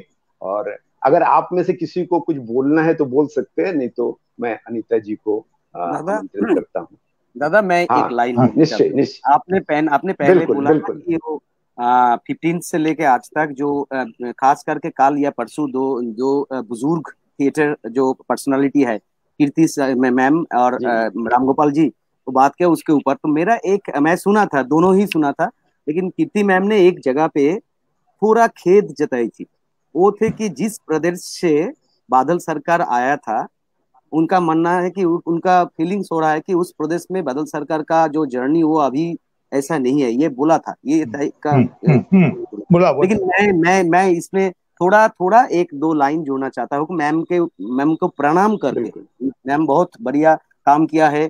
नियोगी बुक से जो बुक निकला वो हम पढ़ लिया, पूरा परिक्रमा भी वहां पर है बहुत अच्छे से। लेकिन यह है कि अभी तक मैंने थोड़ा बोला कि थर्ड थिएटर और वगैरह जो भी हो, बादल सरकार का जो इडियोलॉजी उसको सिंथेसिस करके बहुत सारे ग्रुप है जो टिपिकल शताब्दी पथसना आयना इस तरह का नहीं है, लेकिन अभी अभी अलग से अलग ढंग से, सुदीप ने भी मेंशन किया, अलग ढंग से काम कर रहा है। यहाँ पर दो साइकिल लेके दो एक्टर गांव तक जा रहा है, वहां पर परफॉर्म कर रहा है बिना किसी प्रॉप से, सेट से, लाइट से। एक सब्जेक्ट है और इंटरेक्ट करता है, परफॉर्मेंस करता है। ये भी एक सिंथेसिस है, एक तरह का सिंथेसिस है। तो इसी तरह से अभी भी ठाकुरनगर सांस्कृतिक परिषद, बादल सरकार नाट्य चर्चा केंद्र, कल देवाशीष दा भी था यहाँ पर। देवाशीष दा का बादल सरकार नाट्य चर्चा केंद्र हमारे घर से 1 किलोमीटर आगे है। यहाँ से जहां से मैं बात कर रहा हूँ वहां से 1 किलोमीटर आगे है। हमारे घर के पीछे में है गौतम सेनगुप्त रितम का घर, और उसके पास में बगल में है ऑल्टरनेटिव लिविंग थिएटर का प्रवीर गुहा का घर और आखड़ा। तो ये लोग काम कर। इसके साथ साथ रजत दास और जिद्दा भी सहमत हो गए कि रजत चेना अधुली काचरापाड़ा में वो यंग थिएटर आर्टिस्ट है। मैं कहता हूँ ये गलत नहीं होगा, मैं थोड़ा आगे बढ़ के कहना चाहता हूँ कि ये इस तरह का थिएटर प्रैक्टिस में रजत इज ए यंग स्टार है। बादल सरकार को लेके जो वो जर्नी करता है और उसका पूरा माफिक काम करता है, लेकिन एक नया दौर शुरू किया, नया दौर ले आया। और प्रेसेनियम के भीतर जो काम करता है और main stream quote unquote main stream Bengali theatre में जो काम करता है, उसके साथ भी उनका एक प्रभाव है, उसके भीतर भी एक प्रभाव है। ये है रजत चेनाहदुली। उसके साथ साथ बावरिया पीपल्स रेपर्टरी थिएटर जो काम कर बहुत सालों तक काम कर रहा है। ये अलग अलग जगह पे बहुत सारे काम हो रहा है कि ये निराश होने का, हताश होने का कोई जगह नहीं है दादा। ऐसे बहुत नाम तो सब नहीं बोलना चाहिए, कुड़ास है, ब्रीही है, दृष्टांतर है, बहुत सारे ग्रुप है। अपना अपना ढंग से काम चल रहा है और वो एक अलग ढंग से आ जाएगा। वही तो आशीर्वाद होगा ना जी। हाँ अनिल, एक लाइन अभी जाहिद है। I want to make a comment. I want to make a comment. The Badal Sarkar was not fully explained. I think we may need 100 years to make him fully exposed. And in the future days, whenever someone want to experiment, he must to follow the approach of Badal Sarkar. That is my comment. Thank you so much. हाँ, ये exploration, Anila with your permission, just one hour, exploration तो चल रही है। ये जो शताब्दी मनाने चाहते हैं ना, अब बहुत दिनों से बात कर रहे हैं कि शताब्दी बनाएंगे, सेंचुरी जो है 2023 से 2025 तक 2 साल।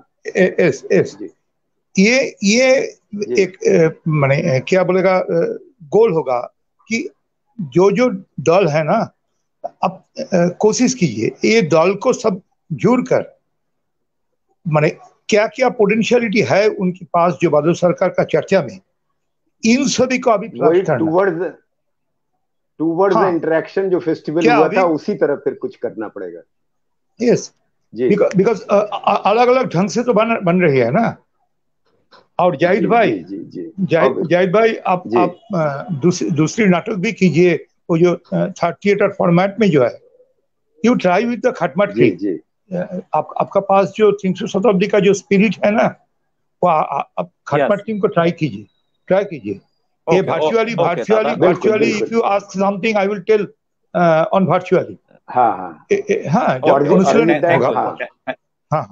ठीक है, हम लोग आपस में बात कर लेंगे, हमने बादल दा का जुलूस किया, भूमा किया, स्पार्टकस किया, घेरा किया, और आप सब लोग बांग्ला प्रदेशों में हैं, बांग्ला में करते हैं, बादल दा के नाटकों को करते हैं।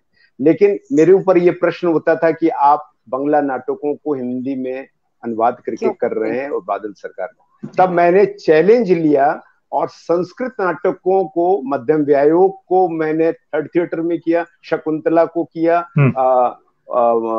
टोपी शुक्ला जैसा, माने फिर मैंने बादल दा को न करके, जो बादल दा बार बार कहते हैं एक्सप्लोर करो, तो हिंदी के उपन्यासों को एक्सप्लोर किया, कविताओं को एक्सप्लोर किया। और बादल दा जो बार बार कहते थे कि मुझे कॉपी पेस्ट नहीं करो, तो तो ये काम हम लोग करते थे। अब मैं अनीता जी से, क्योंकि ये लंबी बातचीत हो जाएगी, वो सबका धन्यवाद दें एक अध्यक्षों के नाते, और ये बातचीत हम लोग जारी रखेंगे। ये सारी बातचीत जो है ये शताब्दी आयोजन का प्रिल्यूड है दादा, अरिजीत दादा। ये जो हम लोग कर रहे हैं, क्या समझ रहे हैं आप कि हम लोग ऐसे ही बात कर रहे हैं? नहीं, आप बंगाल का, हाँ, आविक दा ने इतना सारा अभी लोगों का नाम बताया जो बंगाल में जगह जगह घूमकर काम कर रहे हैं। आप क्यों भूल जाते हैं हमारे अनिल दा ने इलाहाबाद में 2005 से 3 दिवसीय आयोजन मना के बादल सरकार को बिल्कुल अपने बीच में जीवित रखा है, जीवंत रखा है। Is living with us and more than me it is with Anil dada and he is dreaming. I think कि वो जो ड्रीम करते थे, आई विश कि he may fulfill the dream of opening a Badal Academy. That is his precious dream. And he is surviving every breath he takes here.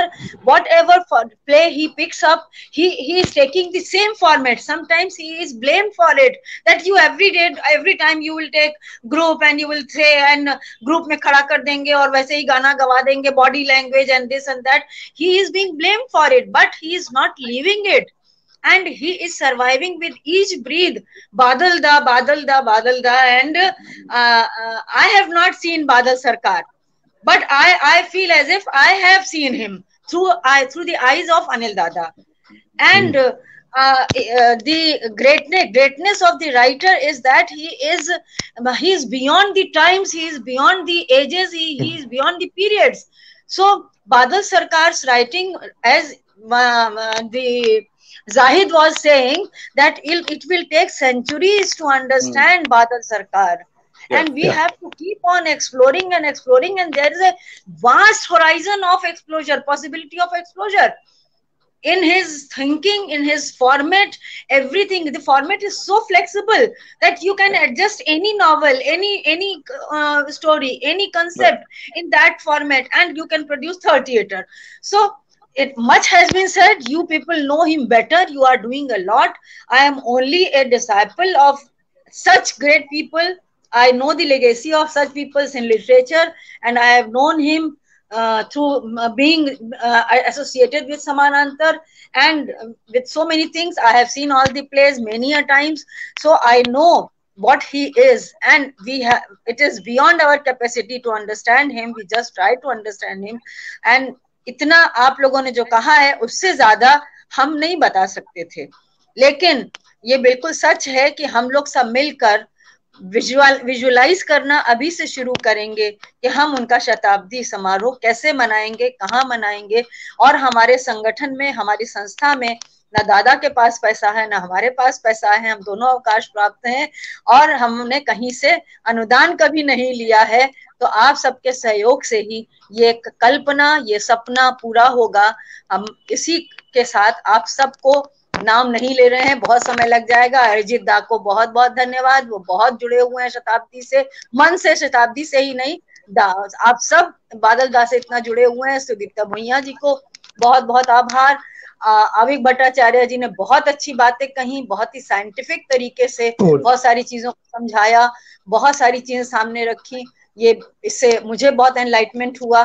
Zahid Ripon अपने language के barrier के बावजूद you could communicate with us. अच्छा होता कि आप बंगाली में भी बोलते, हम वो भी समझ लेते, लेकिन आज का ये हम लोगों का इच्छा है कि आप हिंदी भी थोड़ा थोड़ा बोले, बंगाली हिंदी बोले अरिजीत दा की तरह, हमको बहुत अच्छा लगेगा। एक बार जो लोग कल परसों हमारे संग जुड़े थे, राकेश जी थे हमारे संग, राम गोपाल बजाज जी, कीर्ति जैन जी और जितने लोग, देवाशीष दा, जितने लोगों ने 3 दिन ये बादल उत्सव संभव किया।